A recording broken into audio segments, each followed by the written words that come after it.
বসন্ত ঋতু এসে গেছে। দক্ষিণ দিক থেকে ঝিরঝিরে বাতাস বইতে আরম্ভ করেছে। কলকাতা শহরের এখানে ওখানে যে দু চারটে শহরে গাছ আছে তাদের দেহেও আর অক্তিম নতুন পাতার রোমাঞ্চ ফুটে উঠেছে। শুনেছি এই সময় মানুষের দেহের গ্রন্থিগুলোতেও নতুন করে রসের সঞ্চার হয়। ব্যোমকেশ তক্তপোষের উপর কাত হয়ে শুয়ে কবিতার বই পড়ছিল। আমি ভাবছিলাম, ওরে কবি, সন্ধে হয়ে এলো। আজকাল বসন্তকাল এলেই মনটা কেমন উদাস হয়ে যায়। বয়স বাড়ছে। সন্ধ্যের মুখে সত্যবতী আমাদের বসার ঘরে ঢুকল। দেখলাম সে চুল বেঁধেছে, খোঁপায় বেলফুলের মালা জড়িয়েছে, পরনে বাসন্তী রঙের হালকা শাড়ি। অনেকদিন তাকে সাজগোজ করতে দেখিনি। সে তক্তপোষের পাশে বসে হাসি হাসি মুখে ব্যোমকেশকে বলল, কি রাত দিন বই মুখে করে পড়ে আছো, চলো না কোথাও বেরিয়ে আসি। ব্যোমকেশ কোনো সাড়া দিল না। আমি জিজ্ঞেস করলাম, কোথায় বেড়াতে যাবে?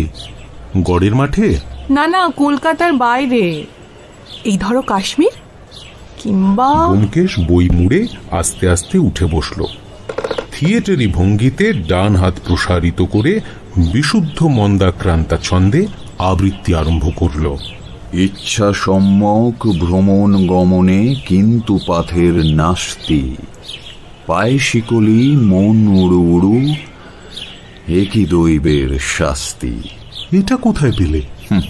বলবো কেন? ব্যোমকেশ আবার কাত হয়ে বই খুলে বসল। হাতে কাজ না থাকলে লোকে জ্যাঠার গঙ্গা যাত্রা করে। ব্যোমকেশ পুরনো কবিদের নিয়ে পড়েছিল। ভরতচন্দ্র থেকে আরম্ভ করে সমস্ত কবিকে একে একে শেষ করছিল। ভয় দেখিয়েছিল, অতি আধুনিক কবিদেরও সে ছাড়বে না। আমি সন্ত্রস্ত হয়ে উঠেছিলাম, কোনদিন হয়তো নিজেই কবিতা লেখা শুরু করে দেবে।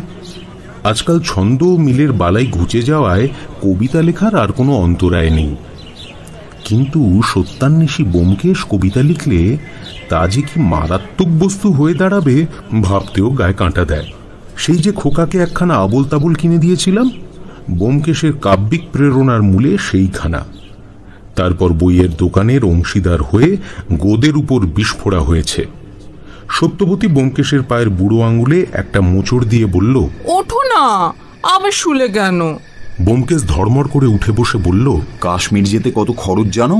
কত? অন্তত 1000 টাকা। অত টাকা পাবো কোথায়? ওসব আমি জানি না, যাবে কিনা বলো তো। বললাম তো টাকা নেই সত্য। এই সময় বাইরের দরজায় টোকা পড়ল। বেশ একটা উপভোগ্য দাম্পত্য কলহের শুরু হচ্ছিল, বাধা পড়ে গেল। সত্যবতী ব্যোমকেশকে চোখের চাহনিতে পুড়িয়ে দিয়ে ভেতরে চলে গেল। ঘরের আলো জেলে দরজা খুললাম। যে লোকটা বাইরে দাঁড়িয়ে আছে তাকে দেখে কিশোর বলে মনে হয়। বেশি লম্বা নয়, ছিপছিপে পাতলা গড়ন, ফর্সা সুন্দর মুখ, অল্প গোঁফের রেখা, বেশবাস পরিপাটি। পায়ে হরিণের চামড়ার জুতো থেকে গায়ে স্বচ্ছ মলমলের পাঞ্জাবি, সবকিছুই বেশ অনবদ্য। কাকে চান? সত্যান্বেষী ব্যোমকেশ বাবুকে। আছেন? আসুন। দরজা ছেড়ে দাঁড়ালাম। লোকটা ঘরে ঢুকে উজ্জ্বল বৈদ্যুতিক আলোর সামনে দাঁড়াতে তার চেহারাখানা ভালো করে দেখলাম। যতটা কিশোর মনে করেছিলাম ততটা নয়। বর্ণচোরা আম, চোখের দৃষ্টিতে দুনিয়াদারির ছাপ পড়েছে। চোখের কোলে সূক্ষ্ম কালির আঁচড়, মুখের বাইরের সুন্দর ছাপের আড়ালে হাড়ে পাক ধরেছে। তবু বয়স বোধ করি 25-এর বেশি নয়। ব্যোমকেশ তক্তপোষের পাশে বসে আগন্তুককে দেখছিল। উঠে এসে চেয়ারে বসল। সামনে চেয়ারের দিকে ইঙ্গিত করে বলল, বসুন। আমার সঙ্গে কি দরকার? লোকটি তক্ষুনি উত্তর দিল না। চেয়ারে বসে কিছুক্ষণ মন দিয়ে দেখে শেষে বলল, আপনাকে দিয়ে আমার কাজ চলবে। তাই নাকি? কাজটা কি? যুবক পাশের পকেট থেকে একতাড়া নোট বের করল। ব্যোমকেশের সামনে অবহেলা ভরে সেগুলোকে ফেলে দিয়ে বলল, আমার যদি হঠাৎ মৃত্যু হয়, আপনি আমার মৃত্যুর কারণ অনুসন্ধান করবেন। এই কাজ পরে আপনার পারিশ্রমিক দেওয়া সম্ভব হবে না, তাই আগাম দিয়ে যাচ্ছি। 1000 টাকা গুনে নিন। ব্যোমকেশ কিছুক্ষণ চোখ কুঁচকে যুবকের দিকে তাকিয়ে থাকল। তারপর নোটের তাড়া গুনে দেখল। 100 টাকার 10টা নোট। নোটগুলোকে টেবিলের একপাশে রেখে ব্যোমকেশ অলসভাবে একবার আমার দিকে চোখ তুলে তাকালো। তার চোখের মধ্যে যেন একটু হাসির ঝিলিক খেলে গেল। তারপর সে যুবকের মুখের উপর গম্ভীর দৃষ্টি স্থাপন করে বলল, আপনাকে কয়েকটা প্রশ্ন করতে চাই। আপনার কাজ নেব কিনা তা নির্ভর করবে আপনার উত্তরের ওপর। যুবক সোনার সিগারেট কেস খুলে ব্যোমকেশের সামনে মেলে ধরল। ব্যোমকেশ মাথা নেড়ে না বলল। যুবক তখন সিগারেট ধরিয়ে ধোঁয়া ছাড়তে ছাড়তে বলল, প্রশ্ন করুন, কিন্তু সব উত্তর যে দেব সেটা নাও হতে পারে। ব্যোমকেশ একটু চুপ করে থাকল। তারপর অলস গলায় জিজ্ঞেস করল, আপনার নাম কি? নামটা এখনো বলা হয়নি না। আমার নাম সত্যকাম দাস। সত্যকাম? হ্যাঁ, আপনি যেমন সত্যান্বেষী, আমি তেমন সত্যকাম। এ নাম আগে শুনিনি। সত্যকাম ছদ্মনাম নয় তো? না না, আসল নাম। আপনি থাকেন কোথায়? কলকাতাতেই থাকি, 33/34 আমহার্স্ট স্ট্রিট। কাজকর্ম কি করেন? কাজ বিশেষ কিছু করি না। দাস চৌধুরী কোম্পানির সুচিত্রা এম্পোরিয়ামের নাম শুনেছেন? শুনেছি, ধর্মতলা স্ট্রিটের বড় মণিহারি দোকান। আমি সুচিত্রা এম্পোরিয়ামের অংশীদার। অংশীদার? অন্য অংশীদারটিকে? হ্যাঁ, আমার বাবা উষাপতি দাস। ব্যোমকেশ প্রশ্নভরা চোখে তাকিয়ে থাকল। সত্যকাম তখন কিছুক্ষণের জন্য ইতস্তত করে অনিচ্ছার সাথে বলল, আমার দাদু সুচিত্রা এম্পোরিয়ামের পত্তন করেছিলেন। পরে আমার বাবা তার পার্টনার হন। এখন দাদামশাই মারা গেছেন, তার অংশ আমাকে দিয়ে গেছেন। আমার মা দাদুর একমাত্র সন্তান ছিলেন, আমিও মায়ের একমাত্র সন্তান। বুঝেছি। ব্যোমকেশ কিছুক্ষণ যেন অন্যমনস্ক হয়ে রইল। তারপর জিজ্ঞেস করল, আপনি মদ খান? হ্যাঁ, খাই। গন্ধ পেলেন নাকি? আপনার বয়স কত? 21 চলছে। জন্ম তারিখ জানতে চান? 7 জুলাই 1927। কতদিন মদ খাচ্ছেন? 14 বছর বয়সে মদ ধরেছি। সব সময় খান? হ্যাঁ, যখন ইচ্ছে হয় তখনই খাই। এই বলে সে পকেট থেকে একটা 4 আউন্সের ফ্লাক্স বার করে দেখালো। ব্যোমকেশ কিছুক্ষণ গালে হাত দিয়ে বসল। আমিও নির্বিকারভাবে এই 21 বছরের ছোকরাকে দেখতে লাগলাম। যারা সর্বাং লজ্জাং পরিত্যাজ্য ত্রিভুবন বিজয়ী হতে চান, তারা বোধহয় খুব অল্প বয়স থেকেই সাধনা আরম্ভ করেন। ব্যোমকেশ মুখ তুলে আগের মতোই নির্বিকার স্বরে বলল, আপনার আনুষঙ্গিক দোষও আছে বোধহয়। দোষ কেন বলছেন ব্যোমকেশ বাবু? এমন সার্বজনীন কাজ কি দোষের হতে পারে? যতজনের উপকার হয় আমার মাধ্যমে। আমার গা রিরি করে উঠল। ব্যোমকেশ কিন্তু নির্বিকার মুখে বলল, দার্শনিক আলোচনা থাক, তা ভদ্রঘরের মেয়েদের দিকেও নজর দিয়েছেন নাকি? হ্যাঁ, তা দিয়েছি। এখনো পর্যন্ত কত মেয়ের সর্বনাশ করেছেন? হিসেব রাখিনি ব্যোমকেশ বাবু। ব্যোমকেশ মুখে একটা অরুচি ভাব এনে বলল, আপনি বলছেন হঠাৎ আপনার মৃত্যু হতে পারে, কেউ আপনাকে খুন করবে, এটাই কি আপনার আশঙ্কা? হ্যাঁ। কে খুন করতে পারে? যে মেয়েদের অনিষ্ট করেছেন তাদেরই আত্মীয় স্বজন? কাউকে সন্দেহ করেন? সন্দেহ করি, কিন্তু কারোর নাম নেব না। প্রাণ বাঁচানোর চেষ্টাও করবেন না? সত্যকাম মুখের একটা বিমর্ষ ভঙ্গি করে উঠতে উঠতে বলল, চেষ্টা করে লাভ নেই ব্যোমকেশ বাবু। আচ্ছা, আজ উঠি। আপনার বোধহয় আর কোনো প্রশ্ন নেই। রাত্রিরে আমার আবার একটা অ্যাপয়েন্টমেন্ট আছে। নমস্কার। এই অ্যাপয়েন্টমেন্ট যে ব্যবসা ঘটিত নয়, তা তার হাসি থেকেই প্রমাণ হলো। সে দরজার কাছে পৌঁছলে ব্যোমকেশ পেছন থেকে জিজ্ঞেস করল, আচ্ছা, আপনাকে যদি কেউ খুন করে আমি জানবো কি করে? সত্যকাম ফিরে দাঁড়িয়ে বলল, খবরের কাগজে পেয়ে যাবেন। তাছাড়া আপনি খোঁজ নিতে পারেন। খুব বেশি দিন বোধহয় অপেক্ষা করতে হবে না। সত্যকাম বেরিয়ে যেতে আমি দরজা বন্ধ করে তক্তপোষের একপাশে এসে বসলাম। সত্যবতী হাসি ভরা মুখে আবার ঘরে ঢুকল।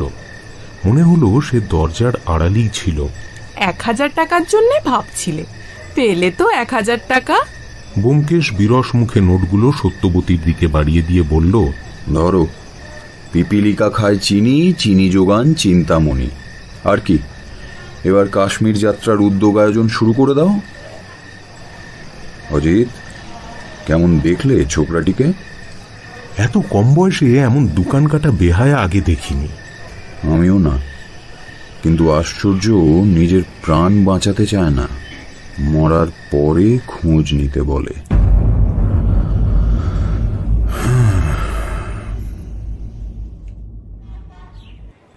পরদিন সকালবেলা সত্যবতী বলল, কাশ্মীর যে যাবে, লেপ বিছানা কই? কেন, গত বছর পাটনায় তো ছিল। সে তো সব দাদার, আমাদের কি কিছু আছে? নেহাত কলকাতার শীত, তাই চলে যায়। কাশ্মীর যেতে হলে অন্তত 2টো বিলিতি কম্বল চাই, আর আমার জন্য একটা বিভার কোট। চলো অজিত, বেরোনো যাক। কোথায় যাবে? চলো সুচিত্রা এম্পোরিয়ামেই যাই। রথ দেখা, কলা বেচা দুইই হবে। সত্যবতীও চলুক না, নিজে পছন্দ করে কেনাকাটা করতে পারবে। ব্যোমকেশ সত্যবতীর দিকে তাকালো। সত্যবতী করুণ স্বরে বলল, যেতে তো ইচ্ছে করছে, কিন্তু যাই কি করে? খোকার স্কুলের গাড়ি আসবে যে। তাও বটে। তোমার যাবার দরকার নেই, আমি তোমার জিনিস পছন্দ করে নিয়ে আসবো। অপছন্দ হবে না, দেখো। সত্যবতী ব্যোমকেশের দিকে হঠাৎ হাসি মুখে আর চোখে তাকিয়ে ভেতরে চলে গেল। ব্যোমকেশের পছন্দের উপর তার যে অটল বিশ্বাস, তা জানিয়ে গেল। সত্যবতীর শৌখিন জিনিসের কেনাকাটা অবশ্য চিরকাল আমিই করে থাকি, কিন্তু এখন বসন্তকাল পড়েছে, ফাগুন মাস চলছে। দুজনে বাইরে বেরোলাম। 9:30টার সময় ধর্মতলার স্ট্রিটে পৌঁছে দেখলাম এম্পোরিয়ামের দরজা খুলেছে। বড় বড় আস্ত কাঁচের জানলা থেকে পর্দা সরে গেছে। ভেতরে ঢুকলাম। বিশাল ঘর, মোজাইক করা মেঝের উপর এদিক ওদিক নানান শৌখিন জিনিসের শোকেস সাজানো আছে। 2-4 জন খদ্দের এরই মধ্যে এসে উপস্থিত হয়েছে। কর্মচারীরা নিজের নিজের জায়গায় দাঁড়িয়ে খদ্দেরদের মন জোগাচ্ছে। একজন বুড়ো গোছের ভদ্রলোক ঘরের এপাশ থেকে ওপাশ পাইচারি করতে করতে সব নজর রাখছেন। আমরা ভেতরে ঢুকতে বয়স্ক ভদ্রলোক আমার কাছে এসে সসম্ভ্রমে অভ্যর্থনা জানালেন। আসতে আজ্ঞা হোক, কি চাই বলুন। ব্যোমকেশ ঘরের এদিক ওদিক তাকিয়ে কুণ্ঠিত স্বরে বলল, সামান্য জিনিস, গোটা 2 বিলিতি কম্বল পাওয়া যাবে? নিশ্চয়ই, আসুন আমার সঙ্গে। ভদ্রলোক আমাদের একদিকে নিয়ে চললেন। আর কিছু? আর একটা মেয়েদের বিভার কোট পাবেন। এই যে লিফট, ওপরে কম্বল, বিভার কোট 2 পাবেন। ঘরের কোণে একটা ছোট্ট লিফট ওঠানামা করছে। আমরা তার সামনে গিয়ে দাঁড়াতেই পেছন থেকে কে একজন বলল, আমি এদের দেখছি, আপনি আসুন। পরিচিত কণ্ঠস্বরে পিছু ফিরে দেখলাম সত্যকাম। সিল্কের স্যুট পরা, ছিমছাম চেহারা। এতক্ষণ সে বোধহয় এই ঘরেই ছিল, বিজাতীয় পোশাকের জন্য লক্ষ্য করিনি। বয়স্ক ভদ্রলোক তাকে দেখে বললেন, ও আচ্ছা, তুমি এদের ওপরে নিয়ে যাও, এরা বিলিতি কম্বল আর বিভার কোট কিনবেন। বলে আমাদের দিকে একটু হেসে অন্যদিকে চলে গেলেন। ব্যোমকেশ চট করে একবার সত্যকামের দিকে, একবার বয়স্ক ভদ্রলোকের দিকে চেয়ে নিচু গলায় বলল, ইনি আপনার পার্টনার, অর্থাৎ বাবা। সত্যকাম ঘাড়ে নেড়ে সায় দিল। এতক্ষণ বয়স্ক ভদ্রলোককে দেখেও লক্ষ্য করিনি, এখন ভালো করে দেখলাম। তিনি কাছেই দাঁড়িয়ে অন্য একজন খদ্দেরের সঙ্গে কথা বলছিলেন এবং মাঝে মধ্যে অস্বাচ্ছন্দ্যভাবে আমাদের দিকে তাকাচ্ছিলেন। শ্যামবর্ণ, দীর্ঘাকৃতি, চওড়া কাঠামোর মানুষ, চিবুকের হাড় শক্ত, বয়স আন্দাজ 45। মাথার চুলে ঈষৎ পাক ধরেছে। দোকানদারির লৌকিক শিষ্টতা সত্ত্বেও মুখে একটা রুক্ষ ভাব। দোকানদারির সময় বাদে ভদ্রলোকের মেজাজ একটু বোধহয় বেশ কড়া। এই সময় লিফট নেমে এলো। আসুন। আমরা খাঁচার মধ্যে ঢুকলাম, দোতলায় পৌঁছলাম। সত্যকাম ব্যোমকেশের দিকে দুষ্টু হাসি হেসে বলল, সত্যি কিছু কিনবেন না সরেজমিনে তদারকে বেরিয়েছেন? সত্যিই কিনবো, উপরতলাটা নিচের তলার মতো সাজানো নয়, অনেকটা ঠিক গুদামের মতো। তবু এখানেও গুটি কয়েক খদ্দের ঘুরে বেড়াচ্ছে। সত্যকাম আমাদের যেদিকে নিয়ে গেল সেদিকটা গরম কাপড় চোপড়ের বিভাগ। সত্যকামের ইশারায় কর্মচারীরা অনেক রকমের বিলিতি কম্বল বার করে দেখালো। এসব ব্যাপারে ব্যোমকেশ চিটা ও চিনির পার্থক্য বোঝে না। আমি দুটো কম্বল বেছে নিলাম। দাম খুবই চড়া, কিন্তু জিনিস বেশ ভালো। তারপর বিভার কোট, নানান রঙের নানান মাপের কোট, সবগুলোই অগ্নিমূল্য। আমরা সেগুলো নিয়ে নাড়াচাড়া করছি দেখে সত্যকাম বলল, মাপের কথা ভাবছেন? বিভার কোট একটু ঢিলেঢালা হলেও ক্ষতি হয় না। যেটা পছন্দ হয় নিয়ে যান, যদি নেহাত বেমানান হয় বদলে দেব। একটা গাঢ় বেগুনি রঙের কোট আমার পছন্দ হলো, কিন্তু দাম দেখে অস্বস্তিতে পড়লাম। সত্যকাম অবস্থা বুঝে বলল, আরে দামের জন্য ভাববেন না, ওটা সাধারণ খদ্দেরদের জন্য। আপনারা কেনা দামেই পাবেন। আসুন। আমাদের ক্যাশিয়ারের কাছে নিয়ে গিয়ে সত্যকাম বলল, এই জিনিসগুলো কেনা দামে বিক্রি হচ্ছে, ক্যাশ মেমোটা কেটে দিন। মাথা নেড়ে বয়স্ক ক্যাশিয়ার ক্যাশ মেমো লিখে দিল। দেখলাম স্টিকারে লেখা দামের থেকে প্রায় 50 টাকা কম পড়েছে। মন খুশি হয়ে উঠল। কাল রাতে সত্যকামকে নিয়ে যে ধারণা জন্মেছিল তাও বেশ খানিকটা পাল্টে গেল। না, আর যাই হোক, ছোকরা একেবারে চামারের চশমখোর নয়। এই সময় উপরের তলায় একজন তরুণীর দেখা পাওয়া গেল। অসাধারণ সুন্দরী, সাজ পোশাকে লীলা লালিত্যের পরিচয় আছে। সত্যকাম একবার ঘাড় ফিরিয়ে তরুণীকে দেখল। তার মুখের চেহারা একেবারে পাল্টে গেল। সে একবার চোখ কুঁচকে আমাদের বলল, আপনাদের বোধহয় আর কিছু কেনার নেই। আমি তাহলে ওই নতুন গ্রাহক এসেছে। আচ্ছা, নমস্কার। মধুর গন্ধে আকৃষ্ট মৌমাছির মতো সত্যকাম সোজা যুবতীর দিকে উড়ে গেল। আমরা জিনিসপত্র প্যাক করে যখন নিচে নামছি, দেখলাম সত্যকাম যুবতীকে সম্পূর্ণ মন্ত্রমুগ্ধ করে ফেলেছে। যুবতী সত্যকামের মিষ্টি কথায় অমৃত পান করতে করতে তার সঙ্গে ঘুরছে। বাড়িতে ফিরে আমরা সত্যবতীকে আমাদের কেনা জিনিস দেখালাম। সত্যবতী খুবই আহ্লাদিত হলো এবং পছন্দ করবার সমস্ত ভালো কৃতিত্বগুলো নির্বিচারে ব্যোমকেশকেই সঁপে দিল। বসন্তকালের এই হলো মহিমা। আমি যখন জিনিসগুলোর দাম কমাবার কথা বললাম, তখন সত্যবতী বিগলিত হয়ে বলল, হ্যাঁ সত্যি? ভারী ভালো ছেলে তো সত্যকাম। ব্যোমকেশও উপরের দিকে সিগারেটের ধোঁয়া ছেড়ে বলল, হ্যাঁ, ভারী ভালো ছেলে, সোনার টুকরো ছেলে। যদি কেউ ওকে খুন না করে দোকান শিগগিরই লাটে উঠবে। সন্ধেবেলা ব্যোমকেশ আমাকে নিয়ে বেড়াতে বেরোলো। এবার আমরা চললাম অ্যামার স্ট্রিটের দিকে। 33/34 নম্বর বাড়ির সামনে যখন পৌঁছলাম, তখন অন্ধকার নেমে এসেছে। বিকেল ও সন্ধ্যের এই সন্ধিক্ষণের সময়টায় কলকাতার ফুটপাতেও কিছুক্ষণের জন্য লোক চলাচল কমে যায়। বোধহয় আলো জ্বালার জন্য অপেক্ষা করে। আমরা সেই বাড়ির সামনে গিয়ে দাঁড়ালাম। বেশি পথিক নেই, শুধু গায়ে চাদর জড়ানো একটা লোক ফুটপাতে ঘোরাফেরা করছিল। আমাদের দেখে একটু সরে গেল। 33/34 নম্বর বাড়ি একেবারে ফুটপাতের উপর নয়। প্রথমে একটা ছোট লোহার গেট, গেট থেকে গলির মতো সরু ইট বাঁধানো রাস্তা 20-25 ফুট গিয়ে বাড়ির সদরে ঠেকেছে। দোতলা বাড়ি, সামনে থেকে খুব বড় মনে হয় না।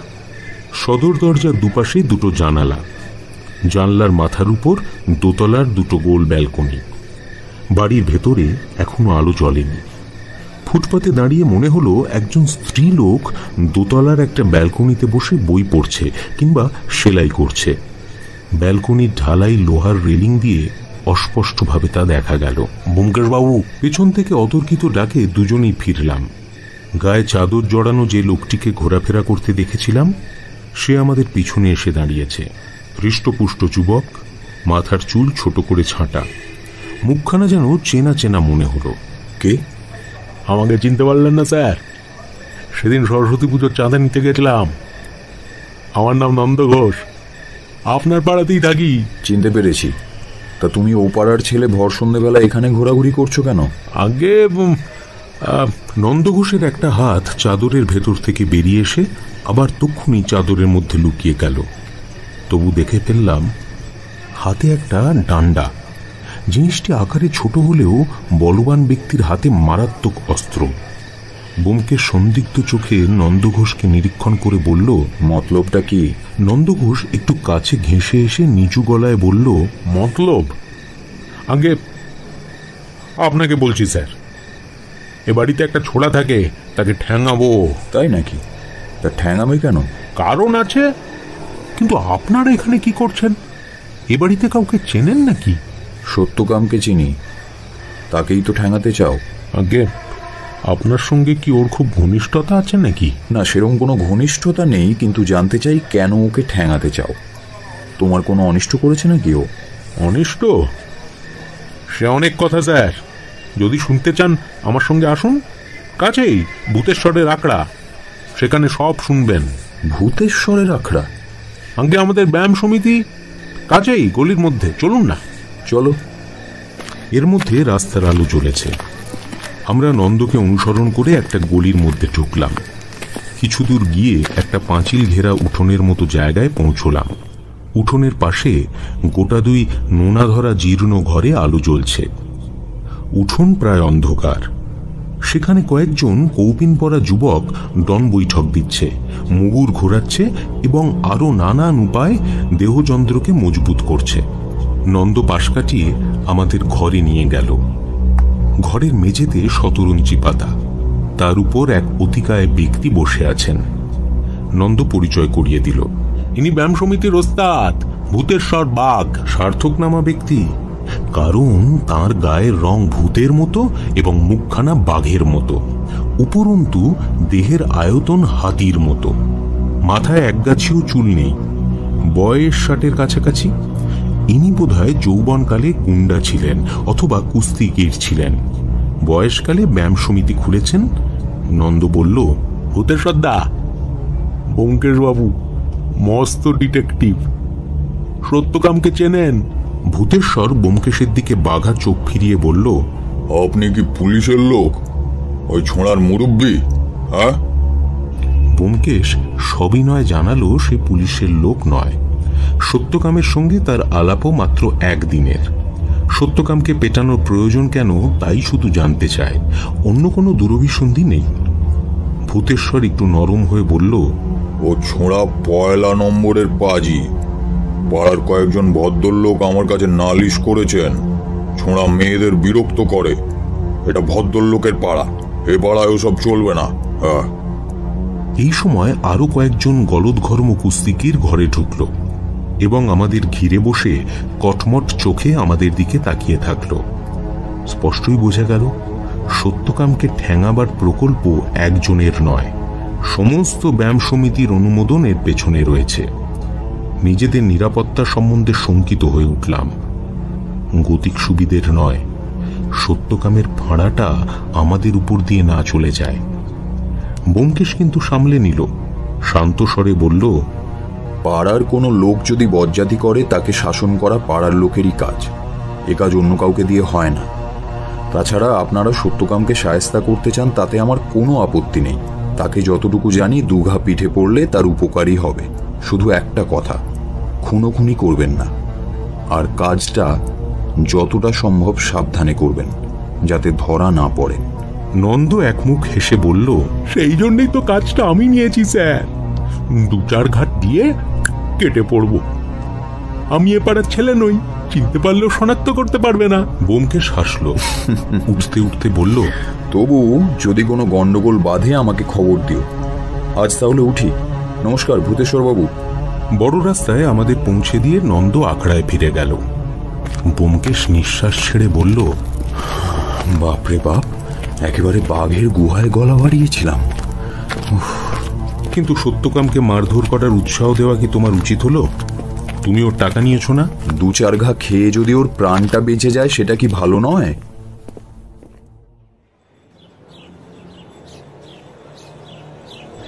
যদিও আমি কোনোদিনও অফিস কাছারি করিনি, তবু কেন জানি না রবিবার সকালে ঘুম ভাঙতে বড্ড দেরি হয়। পূর্বপুরুষরা চাকরি করতেন কিনা, রক্তের মধ্যে বোধহয় দাসত্বের দাগ এখনো রয়ে গেছে। পরদিনটা ছিল রবিবার। বেলা 7টা 7:30টার সময় চোখ মুছতে মুছতে বাইরের ঘরে এসে দেখি ব্যোমকেশ দুহাতে খবরের কাগজটা খুলে ধরে এক দৃষ্টিতে তাকিয়ে আছে। আমি আশাতেও সে চোখ ফেরালো না। খবরের কাগজটাকেই যেন সম্বোধন করে বলল, নেশার স্বপন সমতরে 12 তারে দূত। তার ভাবগতিক ভালো ঠেকল না। জিজ্ঞেস করলাম কি হয়েছে। সে কাগজ নামিয়ে রেখে বলল, কাল রাতে সত্যকাম মারা গেছে। হ্যাঁ, কিসে মারা গেল? তা জানি না, তৈরি হয়ে নাও, 8 ঘন্টার মধ্যে বেরোতে হবে। আমি কাগজখানা তুলে নিলাম। মাঝখানের পৃষ্ঠার তলার দিকে 5 লাইনের খবর। আজ শেষ রাতে ধর্মতলার প্রসিদ্ধ সুচিত্রা এম্পোরিয়ামের মালিক সত্যকাম দাসের সন্দেহজনক অবস্থায় মৃত্যু ঘটেছে। পুলিশ তদন্তের ভার নিয়েছে। সত্যকাম তবে ঠিকই বুঝেছিল, মৃত্যুর পূর্বাভাস সে পেয়েছিল, কিন্তু এত তাড়াতাড়ি? প্রথমেই মনে পড়ল কাল সন্ধ্যের সময় নন্দঘোষ চাদরের মধ্যে একটা ছোট ডান্ডা নিয়ে ঘোরাঘুরি করছিল। বেলা 8:30টার সময় ব্যোমকেশ ও আমি আমহার্স্ট স্ট্রিটে পৌঁছলাম। গেটের বাইরে ফুটপাতের উপর একজন কনস্টেবল দাঁড়িয়ে আছে। একটু খুঁতখুত করে আমাদের ভেতরে যাবার অনুমতি দিল। ইট বাঁধানো রাস্তা দিয়ে সদরে পৌঁছলাম। সদর দরজা খোলা রয়েছে, কিন্তু সেখানে কেউ নেই। বাড়ির ভেতর থেকে কান্নাকাটির আওয়াজ পাওয়া যাচ্ছে না। ব্যোমকেশ দরজার সামনে পৌঁছে থমকে দাঁড়ালো। নীরবে মাটির দিকে আঙুল দেখালো। দেখলাম দরজার ঠিক সামনে ইট বাঁধানো রাস্তা যেখানে শেষ হয়েছে সেখানে খানিকটা রক্তের দাগ। কাঁচা রক্ত নয়, বিগত পরিমাণ জায়গায় রক্ত শুকিয়ে চাপ হয়ে গেছে। আমরা একবার দুজন দুজনের দিকে তাকালাম। তারপর আমরা রক্তমাখা জায়গাটাকে পাশ কাটিয়ে ভেতরে ঢুকলাম। একটা চওড়া বারান্দা, তার দুপাশে 2টো দরজা। একটা দরজায় তালা লাগানো, অন্যটা খোলা। খোলা দরজা দিয়ে মাঝারি আকারের অফিস ঘর দেখা যাচ্ছে। ঘরের মাঝখানে একটা বড় টেবিল, টেবিলের সামনে উষাপতিবাবু একা বসে আছেন। উষাপতিবাবু টেবিলের উপর 2 কনুই রেখে 2 হাত দিয়ে চিবুক ধরে বসে আছেন। আমরা ঢুকতে দুঃস্বপ্ন ভরা চোখ তুলে শুষ্ক নিষ্প্রাণ স্বরে বললেন, কি চাই? ব্যোমকেশ টেবিলের পাশে গিয়ে দাঁড়ালো। সহানুভূতিপূর্ণ স্বরে বলল, এ সময় আপনাকে বিরক্ত করতে এলাম, মাফ করবেন। আমার নাম ব্যোমকেশ বক্সী। উষাপতিবাবু একটু সজাগ হয়ে একে একে আমাদের দুজনের দিকে তাকালেন। তারপর বললেন, আপনাদের আগে কোথায় দেখেছি? বোধহয় সুচিত্রায়। কি নাম বললেন? ব্যোমকেশ বক্সী। ইনি অজিত বন্দ্যোপাধ্যায়। কাল আপনার দোকানে আমরা গিয়েছিলাম। উষাপতিবাবু আমাদের নাম আগে শুনেছেন বলে মনে হলো না, কিন্তু খদ্দেরের প্রতি দোকানদারের স্বাভাবিক শিষ্টতা বোধহয় অস্থিমজ্জাগত। তাই কোনো ধরনের উত্তেজনা প্রকাশ না করে বললেন, কোনো দরকার আছে? আমি আজ একটু, বাড়িতে একটা দুর্ঘটনা ঘটেছে। জানি, সেই জন্যই এসেছি। সত্যকামবাবু। আপনি সত্যকামকে চিনতেন? হ্যাঁ, এই পরশুদিন তার সঙ্গে দেখা হয়েছে। তিনি আমার কাছে একটা প্রস্তাব নিয়ে এসেছিলেন। কি প্রস্তাব? তিনি প্রস্তাব রেখেছিলেন, হঠাৎ যদি তার মৃত্যু হয় তাহলে আমি যেন তার মৃত্যু নিয়ে খোঁজ চালাই। উষাপতিবাবু একবার সোজা হয়ে বসলেন। কিছুক্ষণ করুণ চোখে তাকিয়ে থেকে যেন প্রবল হৃদয় আবেগ দমিয়ে দিলেন। তারপর সংযত গলায় বললেন, আপনারা বসুন। সত্যকাম তাহলে বুঝতে পেরেছিল, কিন্তু মাফ করবেন, আপনার কাছে সত্যকাম কেন গেছিল বুঝতে পারছি না। আপনি, আপনার পরিচয়, মানে আপনি কি পুলিশের লোক? কিন্তু পুলিশ তো কাল রাতেই এসেছিল। তারা। আমি পুলিশের লোক নই, আমি সত্যান্বেষী, বেসরকারি ডিটেকটিভ বলতে পারেন। ও। উষাপতিবাবু অনেকক্ষণ চুপ করে রইলেন। তারপর বললেন, সত্যকাম কাকে সন্দেহ করে আপনাকে বলেছিল কি? না, কারুর নাম করেননি। এখন আপনি অনুমতি দিলে আমি খোঁজ চালাতে পারি। কিন্তু পুলিশ তো অনুসন্ধান চালাচ্ছে। তার চেয়ে বেশি আপনি কি করতে পারবেন? দেখুন, কিছু করতে পারবো কিনা তা এখনো জানি না, তবে চেষ্টা করব। এত বড় শোকের মধ্যেও উষাপতি বাবু যে বিষয় বুদ্ধি হারাননি তার পরিচয় এবার পেলাম। তিনি বললেন, আপনি প্রাইভেট ডিটেকটিভ। আপনাকে কত পারিশ্রমিক দিতে হবে? কিচ্ছু না, আমার পারিশ্রমিক সত্যকামবাবু দিয়ে গেছেন। উষাপতিবাবু এক দৃষ্টিতে ব্যোমকেশের দিকে কিছুক্ষণ তাকিয়ে থাকলেন, তারপর চোখ নামিয়ে বললেন, ও, আপনি খোঁজ চালাতে চান, চালান, কিন্তু কোনো লাভ নেই ব্যোমকেশবাবু। লাভ নেই বলছেন কেন? সত্যকাম তো আর ফিরে আসবে না, শুধু জল ঘোলা করে লাভ কি? ব্যোমকেশ কিছুক্ষণ এক দৃষ্টিতে উষাপতিবাবুর দিকে তাকিয়ে থেকে ধীর গলায় বলল, আপনার মনের ভাব আমি বুঝেছি, আপনি নিশ্চিন্তে থাকুন, জল ঘোলা হতে আমি দেব না। আমার উদ্দেশ্য শুধু সত্যিটা আবিষ্কার করা। বেশ, আমাকে কি করতে হবে বলুন। কাল কখন কিভাবে সত্যকামবাবুর মৃত্যু হয়েছিল আমি কিছুই জানি না, আপনি বলতে পারেন? উষাপতিবাবুর মুখখানা যেন আরো কষ্টে ভরে উঠল। তিনি বুকের উপর একবার হাত বুলিয়ে বললেন, আমি বলি, আর কে বলবে? কাল রাত 1টার সময় আমি নিজের ঘরে ঘুমোচ্ছিলাম, হঠাৎ একটা আওয়াজ শুনে ঘুম ভেঙে গেল। দুম করে একটা আওয়াজ, মনে হলো যেন সদরের দিক থেকে এলো। মাফ করবেন, আপনার শোবার ঘর কোথায়? উষাপতিবাবু ছাদের দিকে আঙুল নির্দেশ করে বললেন, এর ওপরের ঘর, আমি একাই শুই, পাশের ঘরে স্ত্রী শোন। আর সত্যকামবাবু কোন ঘরে শুতেন?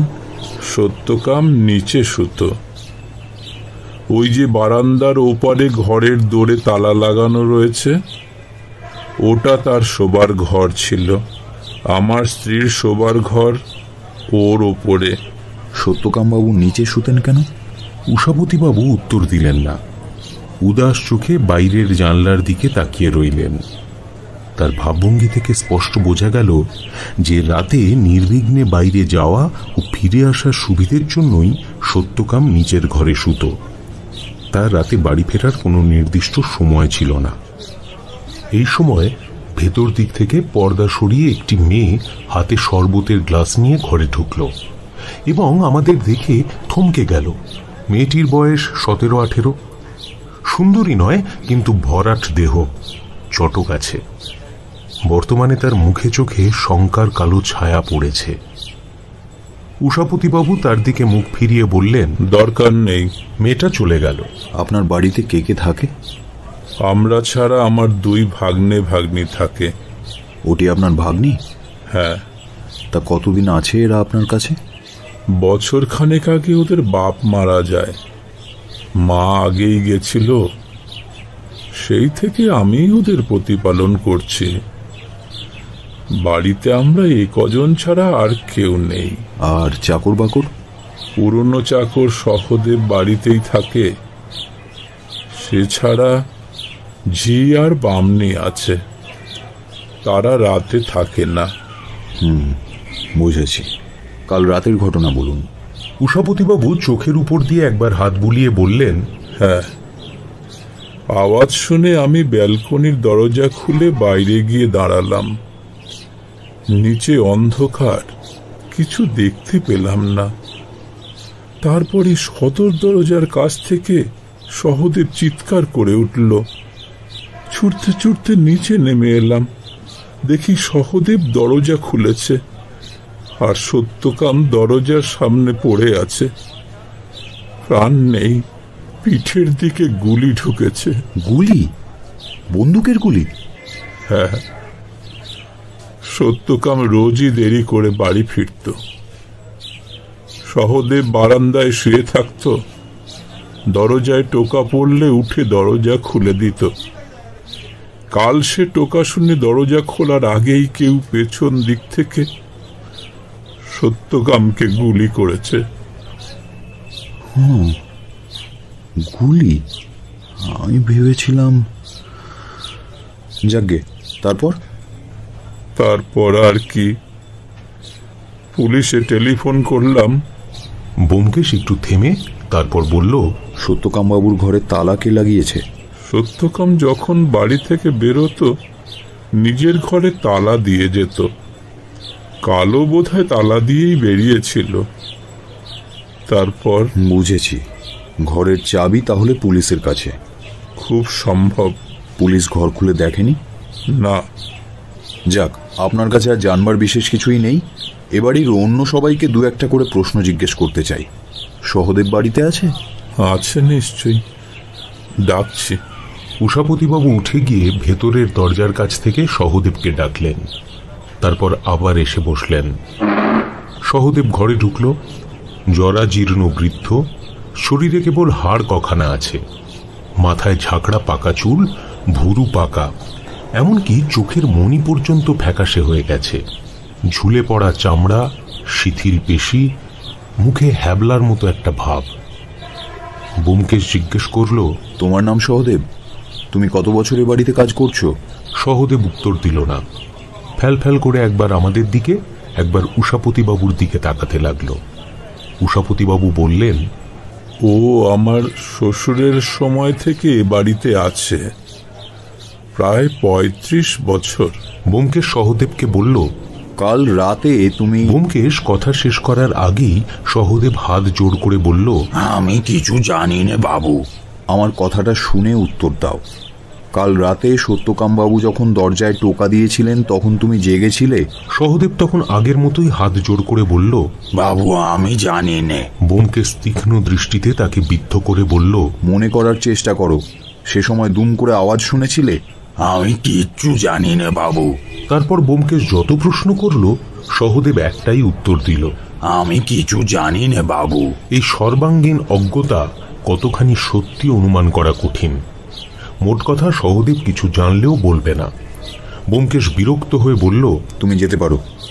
উষাপতিবাবু, এবার আপনার ভাগ্নিকে একটু ডেকে দিন। উষাপতিবাবু সহদেবকে বললেন, চুমকিকে ডেকে পাঠা। সহদেব চলে গেল। কিছুক্ষণ পরে চুমকি ঘরে এসে ঢুকল। একটু সাহস মনে এনে টেবিলের পাশে দাঁড়াবার চেষ্টা করল। দেখলাম তার মুখে আশঙ্কার ছায়া আরো ঘন হয়েছে।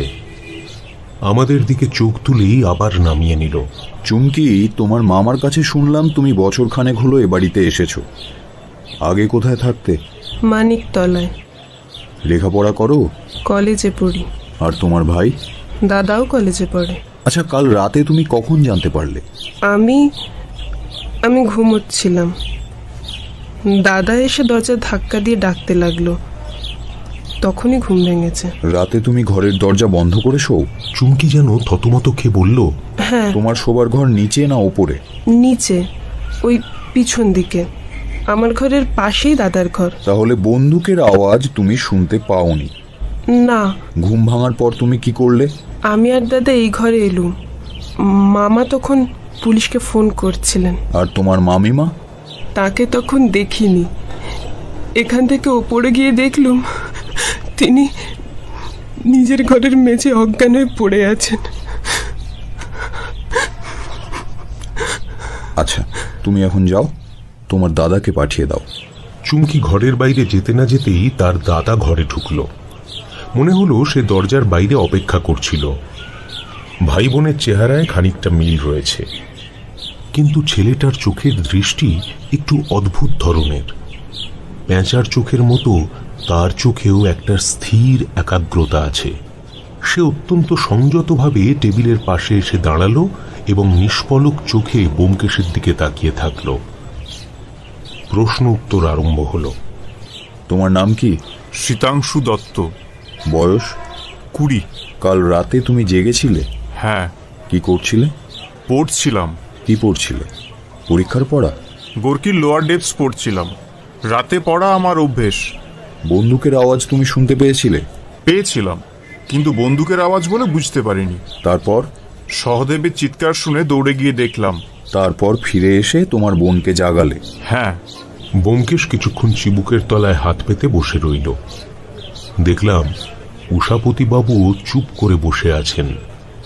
প্রশ্ন উত্তরের সব কথা তাঁর কানে যাচ্ছে কিনা সন্দেহ। মনের অন্ধকার অতলে তিনি ডুবে গেছেন। ব্যোমকেশ আবার প্রশ্ন করল, আচ্ছা, তুমি শোবার সময় রাত্রে দরজা বন্ধ করে শোও?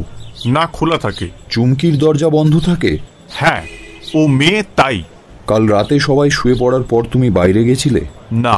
সদর দরজা ছাড়া বাড়ি থেকে বেরোনোর অন্য কোনো রাস্তা আছে? আছে, খিড়কির দরজা। কাল রাতে খিড়কির দরজা দিয়ে কেউ বেরিয়েছিল? না, বেরুলে আমি জানতেই পারতাম। খিড়কির দরজা আমার ঘরের পাশেই, দরজা খুললে ক্যাঁচক্যাঁচ শব্দ হয়। তাছাড়া রাতে খিড়কির দরজায় তালা লাগানো থাকে। তাই নাকি? তার চাবি কার কাছে থাকে? সহদেবের কাছে। সত্যকামবাবু রাতে দেরি করে বাড়ি ফিরতেন, তুমি জানো? জানি। রোজ জানতে পারতে কখন তিনি ফিরতেন? রোজ নয়, মাঝে মাঝে পারতাম। আচ্ছা, তুমি এখন যেতে পারো। শীতাংশু আরো কিছুক্ষণ ব্যোমকেশের দিকে নিষ্পলক চোখে তাকিয়ে থেকে আস্তে আস্তে চলে গেল। ব্যোমকেশ উষাপতিবাবুর দিকে তাকিয়ে একটু সংকোচ নিয়ে বলল, উষাপতিবাবু, একবার আপনার স্ত্রীর সঙ্গে দেখা হতে পারে কি? আমার স্ত্রী? কিন্তু তিনি, তার অবস্থা আমি বুঝতে পারছি। তাকে এখানে আসতে হবে না, আমি তার ঘরে গিয়ে দু একটা কথা। ব্যোমকেশের কথা শেষ হলো না, একজন মহিলা অধীর হাতে পর্দা সরিয়ে ঘরে এসে ঢুকলেন। তিনি যে উষাপতিবাবুর স্ত্রী তাতে সন্দেহ রইল না। ব্যোমকেশকে লক্ষ্য করে তিনি কড়া গলায় বললেন, কেন আপনি আমার স্বামীকে এমন ভাবে বিরক্ত করছেন? কি চান আপনি? কেন এখানে এসেছেন? আমরা তাড়াতাড়ি উঠে দাঁড়ালাম। মহিলাটির বয়স 40-এর কাছাকাছি, কিন্তু চেহারা দেখে আরো কম বয়স বলে মনে হয়। রং ফর্সা, মুখে সৌন্দর্যের চিহ্ন এখনো লুপ্ত হয়ে যায়নি। বর্তমানে তার মুখে পুত্রশোকের থেকে রাগই বেশি ফুটে উঠেছে। ব্যোমকেশ অত্যন্ত মোলায়েম সুরে বলল, আপনি আমাকে মাফ করবেন, নেহাত কর্তব্যের দায়ে আমি আপনাদের বিরক্ত করতে এসেছি। কে ডেকেছে আপনাদের? এখানে আপনার কোনো কর্তব্য নেই। যান আপনি, আমাদের বিরক্ত করবেন না। আপনি কি চান না যে সত্যকামবাবুর মৃত্যুর একটা কিনারা হোক? না, চাই না। যা হওয়ার হয়েছে। আপনি যান, আমাদের রেহাই দিন। আচ্ছা, ঠিক আছে, আমরা চলে যাচ্ছি। আমরা উষাপতিবাবুর দিকে তাকালাম। তিনি অবাক এবং আহত হয়ে স্ত্রীর দিকে চেয়ে আছেন, যেন নিজের চোখকে কানকেই বিশ্বাস করতে পারছেন না। মহিলাটিও একবার স্বামীর দিকে চোখ ফেরালেন, তারপর ঘর ছেড়ে তাড়াতাড়ি বেরিয়ে গেলেন। আমরা সদর দরজার বাইরে এসে দাঁড়ালাম। উষাপতিবাবুও আমাদের পেছন পেছনে এসেছিলেন। তার মুখের বিস্ময় ভাব এখনো পুরোপুরি কাটেনি। তিনি দরজা একরকম প্রায় বন্ধ করে দিতে দিতে বললেন, আমাদের মানসিক অবস্থা বুঝে ক্ষমা করবেন, নমস্কার। দরজা প্রায় বন্ধ হয়ে এসেছে এমন সময় ব্যোমকেশ বলল, ওটা কি? আসার সময় চোখে পড়েনি। কপাটের বাইরের দিকে নিচে চৌকাঠ থেকে হাতখানিক উঁচুতে একটা সোনালি চাকতি চকচক করছে। উষাপতিবাবু দরজা বন্ধ করতে গিয়ে থেমে গেলেন। চাকতিটা আকারে চাঁদির টাকার চেয়ে একটু বড়। ব্যোমকেশ নিচু হয়ে সেটা দেখল। রাংতার চাকতি। আঙুল দিয়ে সেটা পরীক্ষা করল, বলল, গঁদের আঠা দিয়ে কপাটে জোড়া হয়েছে। উষাপতিবাবু, এটা কি? কি জানি, আগে লক্ষ্য করেছি বলে মনে হচ্ছে না। সম্প্রতি কেউ এটা সেঁটেছে। বাড়িতে ছোট ছেলেপিলে থাকলেও না হয় বোঝা যেত, কিন্তু একবার খোঁজ নেবেন তো। উষাপতিবাবু সহদেবকে ডাকলেন। সে যথারীতি বলল, বলতে পারবো না বাবু, আমি কিচ্ছু জানি না।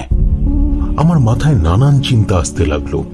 সত্যকামকে যে খুন করেছে সে কি নিজের পরিচয়ের ইঙ্গিত এইভাবে রেখে গেছে? হরতনের টেক্কা, লোমহর্ষক উপন্যাসে এই ধরনের জিনিস দেখা যায় বটে, কিন্তু কোনো হদিশ পাওয়া গেল না। আমরা চলে এলাম। রাস্তায় বেরিয়ে ব্যোমকেশ হাত ঘড়ি দেখে বলল, এখনো 10টা বাজেনি, চলো থানাটা একবার ঘুরে যাওয়া যাক। থানার দিকে চলতে চলতে ব্যোমকেশ এক সময় বলল, অজিত, বাড়ির লোকের এজাহার তো শুনলে, কি মনে হলো? এই কথাটাই আমার মনের মধ্যে ঘুরপাক খাচ্ছিল। বললাম, কাউকেই খুব বেশি শোকার্ত বলে মনে হলো না। প্রবাদ আছে, অল্প শোকে কাতর, বেশি শোকে পাথর।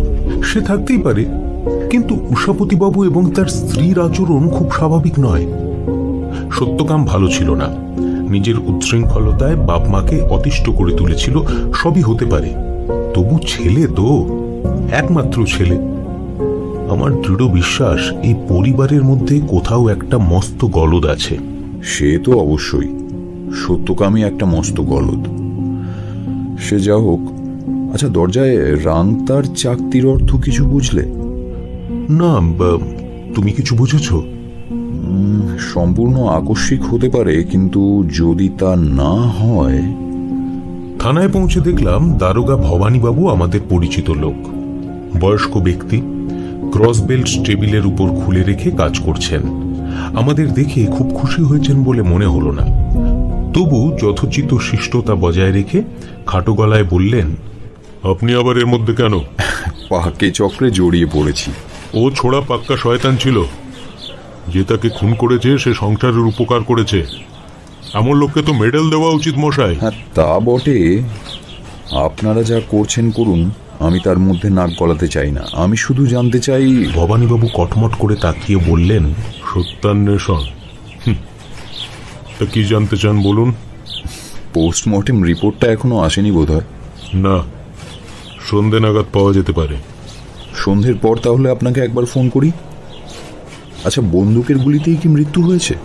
বড় বন্দুক নয়, পিস্তল কিংবা রিভলভার। গুলিটা পিঠের বাঁ দিকে ঢুকেছে, সামনে কিন্তু বেরোয়নি, শরীরের ভেতরেই আছে। পিঠে যে দুটো ফুটো হয়েছে সেটা খুব ছোট, তাই মনে হয় রিভলভার কিংবা পিস্তলই হবে। পিঠের দিকে ফুটো হয়েছে? তার মানে যে গুলি করেছে সে সত্যকামের পেছনে ছিল। হ্যাঁ, হয়তো এই ফটকের ভেতরের দিকে ঝোপঝাড়ের মধ্যে লুকিয়ে বসেছিল। যেই সত্যকাম সদরের সামনে দরজায় এসে দাঁড়িয়েছে অমনি গুলি করেছে, তারপর ফটক দিয়ে বেরিয়ে পালিয়ে গেছে। আচ্ছা, এ পাড়ায় একটা ব্যায়াম সমিতি আছে, আপনি জানেন? জানি, তাদের কাজ নয়। তারা দু চার ঘা প্রহার দিতে পারে, খুন করবে না। সবাই ভদ্রলোকের ছেলে। ভদ্রলোকের ছেলে খুন করে না। পুলিশের মুখে একথা নতুন বটে, কিন্তু বোমকে সেদিক দিয়ে গেল না। বলল, ভদ্রলোকের ছেলে বলতে মনে পড়ল, সত্যকামের এক পিস্তুত ভাই বাড়িতে থাকে। দেখেছেন তাকে? দেখেছি, পুলিশে তার নাম আছে। তাই নাকি? তা সে আবার কি করলো? ছেলেটা ভালোই ছিল, তারপর গত দাঙ্গার সময় ওর বাপকে খুন করা হয়, সেই থেকে ওর স্বভাব বদলে গেছে। আমাদের সন্দেহ ও কম করে গোটা তিনে খুন তো করেইছে। অবশ্য পাকা প্রমাণ কিছু নেই। ওর চোখের চাহনি দেখে আমারও সেরকম একটা সন্দেহ হয়েছিল বটে। আচ্ছা, আপনার কি মনে হয় এ ব্যাপারে তার কোনো হাত আছে? কিছুই বলা যায় না ব্যোমকেশ বাবু। সত্যকামের মতো পাঁঠা যেখানে রয়েছে সেখানে সবই সম্ভব। তবে যদ্দূর জানতে পারলাম, যখন খুন হয় সে বাড়ির মধ্যেই ছিল। সহদেবের চিৎকার শুনে ও আর ওর মামা একসাথে সদর দরজায় এসে পৌঁছেছিল। সত্যকামকে যে পেছন থেকে গুলি করেছে তার পক্ষে সেটা সম্ভব নয়। ছাদের ওপর থেকে গুলি করে, মানে সেটা কি কোনোভাবে সম্ভব? ছাদের উপর থেকে গুলি করলে গুলিটা শরীরের উপর দিক থেকে নিচের দিকে যেত। গুলিটা গেছে পেছন থেকে সামনের দিকে, সুতরাং। এই সময় টেলিফোন বাজলো। ভবানীবাবু টেলিফোনের মধ্যে দু চার কথা বলে আমাদের বললেন, আচ্ছা, আমাকে এখনই বেরোতে হবে, জোর তলব। আমরাও তাহলে উঠি। ও হ্যাঁ, ভালো কথা। মৃত্যুকালে সত্যকামের সঙ্গে কি কি জিনিস ছিল? হ্যাঁ, ওই পাশের ঘরে রয়েছে, দেখুন না গিয়ে। যান যান যান বলে ভবানীবাবু কোমরে বেল্ট বাঁধতে লাগলেন। পাশের ঘরে একটা টেবিলের উপর কয়েকটা জিনিস রাখা রয়েছে। সোনার সিগারেট কেসটা দেখেই চিনতে পারলাম। তাছাড়া হুইস্কির ফ্লাক্স, চামড়ার ব্যাগ, একটা ছোট বৈদ্যুতিক টর্চ, এইসব রয়েছে। ব্যোমকেশ সেগুলোর উপর একবার চোখ বুলিয়ে ফিরে এলো। ভবানীবাবু এতক্ষণে বেল্ট বাঁধা শেষ করেছেন। দেরাজ থেকে পিস্তল নিয়ে কোমরের খাপে পুড়েছেন। বললেন, কি দেখেছেন? আর কিছু দেখার নেই তো? আচ্ছা, চলি। ভবানীবাবু চলে গেলেন। তার ভাবগতিক দেখে মনে হলো তিনি আসামিকে ধরার কোনো চেষ্টাই করবেন না। শেষ পর্যন্ত সত্যকামের মৃত্যু রহস্য অমীমাংসিতই থেকে যাবে। আমরাও বেরোলাম। ব্যোমকেশ বলল, এত দূর যখন এসেছি তখন চলো একবার বাঘের আখড়াখানা দেখে যাই। এখন কি কারো দেখা পাবে? দেখাই যাক না, আর কেউ না থাক বাঘ মশাই নিশ্চয়ই গুহায় আছেন। বাঘ কিন্তু গুহায় নেই। গিয়ে দেখলাম দরজায় তালা লাগানো। একজন চাকর দাওয়ায় বসে বিড়ি টানছিল। সে বলল, ভূতু সর্দারকে খুঁজতেছেন? আগে তিনি তো সকালের গাড়িতে কাশি চলে গেলেন। বলো কি হে, একেবারে কাশি? তা তুমি কে? আগে আমি তেনার চাকর। ঘর ঝাড় দিয়ে দিই, কাপড় কেচি দিই, কলসিতে জল ভরি দিই। আজ সকালে ঘর ঝাড় দিতে গিয়ে দেখনু সর্দার খবরের কাগজ পড়তেছেন। কলসিতে জল ভরে নেনু, দেখি সর্দার সেজে গুজে তৈরি। বললেন কাশি চন্নু, সন্ধেবেলা ছেলেরা এলে কইয়ে দিও। বুঝতে বাকি রইল না ভূতেশ্বর বাঘ খবরের কাগজ পড়েছেন এবং দেরি না করে তিনি পালিয়েও গেছেন। বাসায় ফিরলাম প্রায় 11:30টায়। দেখি বন্ধ দরজার সামনে নন্দ ঘোষ অপেক্ষায় পায়চারি করছে। তার মুখ শুকনো, চোখে ভয় ও অস্বাচ্ছন্দ্য। ব্যোমকেশ দরজার কড়া নেড়ে হাসি মুখে নন্দকে বলল, কি খবর নন্দ? আগে স্যার। এই বলে নন্দ ঠোঁট চাটতে লাগলো। কুটিরাম এসে দরজা খুলে দিল। আমরা নন্দকে নিয়ে ভেতরে এসে বসলাম। নন্দ আরো 2-4 বার ঠোঁট চেটে বলল, সত্যকামের খবর শুনেছেন? ব্যোমকেশ সিগারেট ধরাতে ধরাতে বলল, শুনেছি। তুমি কোথায় শুনলে? সকালবেলা ওর পাড়ায় এক বন্ধুর বাড়িতে গেছিলাম। খবর পেলাম কাল রাতে কেউ সত্যকামকে গুলি করে মেরেছে। আমি কিছু জানি না স্যার। কাল সন্ধ্যেবেলা সেই যে আপনার আখড়া থেকে চলে এলেন, তারপর আমিও আর ওদিকে যাইনি স্যার। বসো, তোমায় 2-4টে কথা জিজ্ঞেস করি নন্দ। ও পাড়ায় তোমার জানাশোনার মধ্যে কারুর পিস্তল কিংবা রিভলভার আছে? না স্যার, থাকলেও জানি না। তোমাদের আখড়ায় কারুর নেই? জানি না, তবে একটা লোক ভূতেশ্বরের কাছে চোরাই পিস্তল বিক্রি করতে এসেছিল। চোরাই পিস্তল? হ্যাঁ স্যার, শুনেছি যুদ্ধের পর অনেক চোরাই পিস্তল কিনতে পাওয়া যেত। ভূতেশ্বর কিনেছিল? তা জানি না, আমাদের সামনে তো কেনেনি। আচ্ছা, সত্যকাম ভদ্র ঘরের মেয়েদের পেছনে পড়তো, তা কিভাবে পেছনে পড়তো? নন্দ কিছুক্ষণ চুপ করে থাকলো। তারপর বলল, স্যার, সত্যকাম জাদু মন্ত্র জানতো। 2টো কথা বললেই মেয়েগুলোকে বশ করে ফেলতো। তারপর নিজের দোকানে নিয়ে যেত, ভালো ভালো জিনিস উপহার দিত, হোটেলে নিয়ে গিয়ে খাওয়াতো। কুণ্ঠিতভাবে সে চুপ করে গেল। বুঝেছি।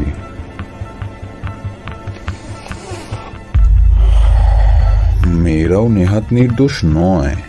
গম্ভীর মুখে কিছুক্ষণ সিগারেট টেনে ব্যোমকেশ বলল, স্ত্রী স্বাধীনতাও বিনামূল্যে পাওয়া যায় না অজিত। যাকে কোন কোন ভদ্রঘরের মেয়ের সাথে সত্যকামের ঘনিষ্ঠতা হয়েছিল জানো? সবার কথা জানি না স্যার, তবে 73 নম্বরের অখিল বাবু আমাদের ব্যায়াম সমিতিতে নালিশ করেছিলেন। তার মেয়ে শোভনা, তারপর রামেশ্বর বাবুর নাতনি, সেও কিছুদিন সত্যকামের ফাঁদে পড়েছিল। ভীষণ কেলেঙ্কারি হওয়ার জোগাড় হয়েছিল। যা হোক, তার বিয়ে হয়ে গেছে। আর কেউ? আর ভবানী বাবুর মেয়ে সলিলা। কোন ভবানী বাবু? ওপাড়ার থানার দারোগা ভবানী বাবু। তিনি মেয়েকে ঘরে বন্ধ করে রেখেছিলেন, তারপর এখন মামার বাড়ি পাঠিয়ে দিয়েছেন। ও আচ্ছা আচ্ছা আচ্ছা। ব্যোমকেশের সঙ্গে আমার একবার চকিতে দৃষ্টি বিনিময় হলো। নন্দকে বলল, আচ্ছা নন্দ, তুমি আজ এসো, অন্য সময় তোমার সঙ্গে আবার কথা হবে। ভালো কথা, তোমার ওস্তাদ কিন্তু পালিয়েছে। তুমি এখন কিছুদিন ওদিকটায় যেও না, কেমন? নন্দ আবার ঠোঁট চেটে বলল, আচ্ছা স্যার।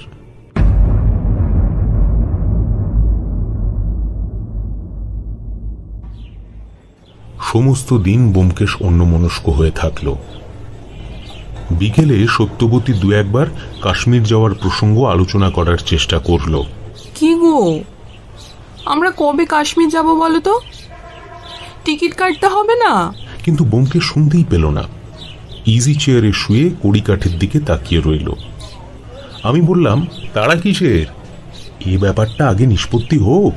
নিষ্পত্তি হতে বেশি দেরি নেই, মুখ দেখে বুঝতে পারছো না? বোমকে সত্যবতীর কথা শুনতে পেল কিনা জানি না, নিজের মনেই বলল, রাংতার চাকতি, রাংতার চাকতি, রাংতার চাকতি। সত্যবতী আমার দিকে অর্থপূর্ণ ঘাড়ে নেড়ে মুচকি হাসল। সন্ধ্যের পর থানায় ফোন করার কথা। আমি মনে করিয়ে দিতে ব্যোমকেশ বলল, ও হ্যাঁ হ্যাঁ হ্যাঁ, এক কাজ করো, তুমিই ফোন করো বরং। থানার নম্বর বের করে ফোন করলাম।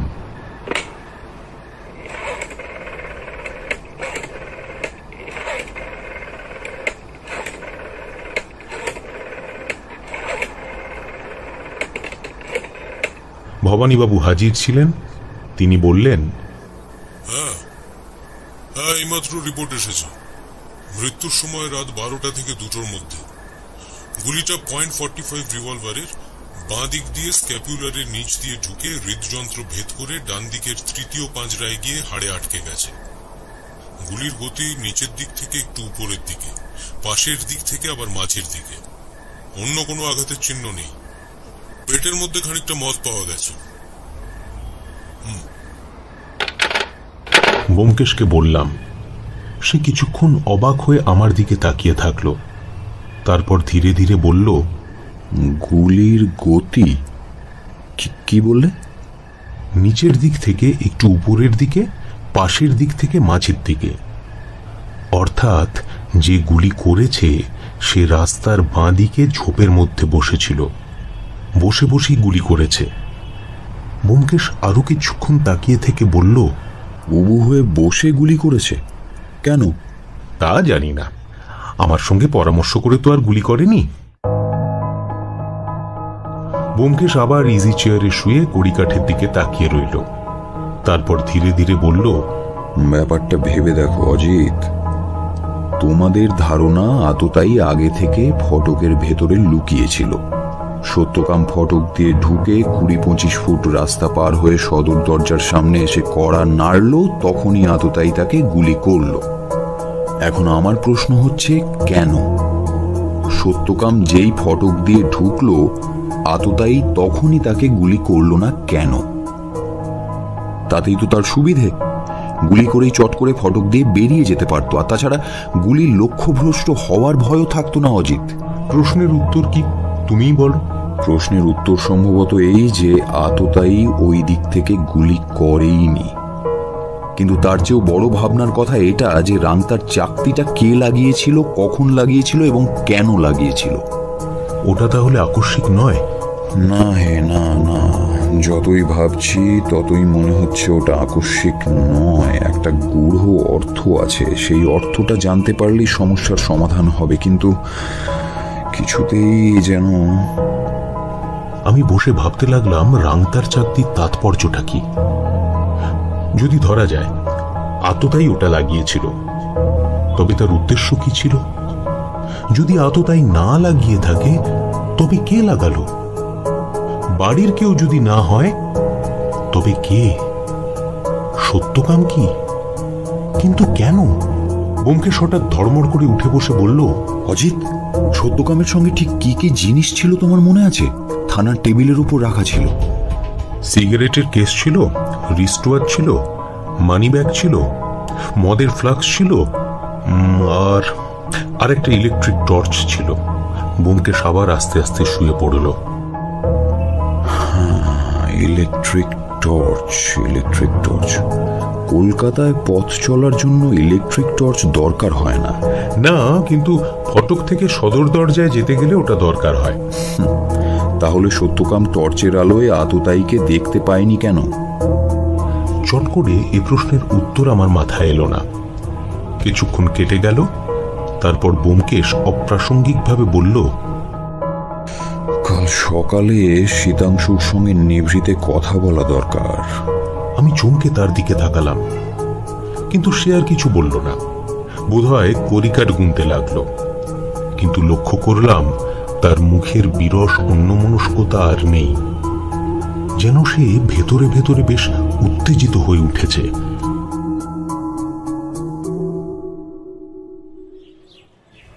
পরদিন সকালে ঘুম ভেঙে উঠে দেখি ব্যোমকেশ কাকে যেন ফোন করছে। আমি চায়ের কাপ নিয়ে বাইরে এসে বসলে সেও এসে বসল। তার মুখ গম্ভীর। জিজ্ঞেস করলাম, কাকে ফোন করছিলে? উষাপতি বাবুকে। হঠাৎ উষাপতি বাবুকে? শীতাংশুকে পাঠিয়ে দিতে বললাম। ও, ওদের বাড়ির খবর কি? পুলিশ কাল সন্ধেবেলা লাশ ফেরত দিয়েছিল। ওরা শেষ রাতে শ্মশান থেকে ফিরেছেন, এটুকুই। কিছুক্ষণ চুপ থেকে ব্যোমকেশ বলল, অজিত, কাল যদি পুলিশ খানা তল্লাশ করতো তাহলে রিভলভারটা বাড়িতেই পাওয়া যেত, এখন আর পাওয়া যাবে না। তার মানে বাড়ির লোকের কাজ। ব্যোমকেশ কোনো উত্তর দিল না। আধ ঘন্টা বাদে শীতাংশু এলো। আরে এসো এসো, বসো। কাল তোমার মামার সামনে সব কথা জিজ্ঞেস করতে পারিনি। শীতাংশু ব্যোমকেশের সামনের চেয়ারে এসে বসল। অপলক চোখে তার দিকে তাকিয়ে থাকল। ব্যোমকেশ আরম্ভ করল, কাল থানায় খবর পেলুম তুমি নাকি দাঙ্গার সময় গোটা 2-3 খুন করেছ, কথাটা সত্যি? শীতাংশু উত্তর দিল না, কিন্তু ভয় পেয়েছে বলেও মনে হলো না। নির্ভীক একাগ্র চোখে সে চেয়ে রইল। আমাকে স্বচ্ছন্দে বলতে পারো, আমি পুলিশের লোক নই। শীতাংশুর গলাটা যেন ফুলে উঠল। সে চাপা গলায় বলল, হ্যাঁ, ওরা আমার বাবা। জানি। তা কি দিয়ে খুন করেছিলে? ছোরা দিয়ে। তুমি কখনো রিভলভার ব্যবহার করেছো? না। সত্যকামের রিভলভার ছিল? জানি না, বোধহয় ছিল না। বাড়িতে কোনো আগ্নেয়াস্ত্র? জানি না। সত্যকামের সঙ্গে তোমার সম্পর্ক কেমন ছিল? ভালো? না, দুজন দুজনকে এড়িয়ে চলতাম। সত্যকামের চরিত্রের দোষ ছিল তুমি জানতে? জানতাম।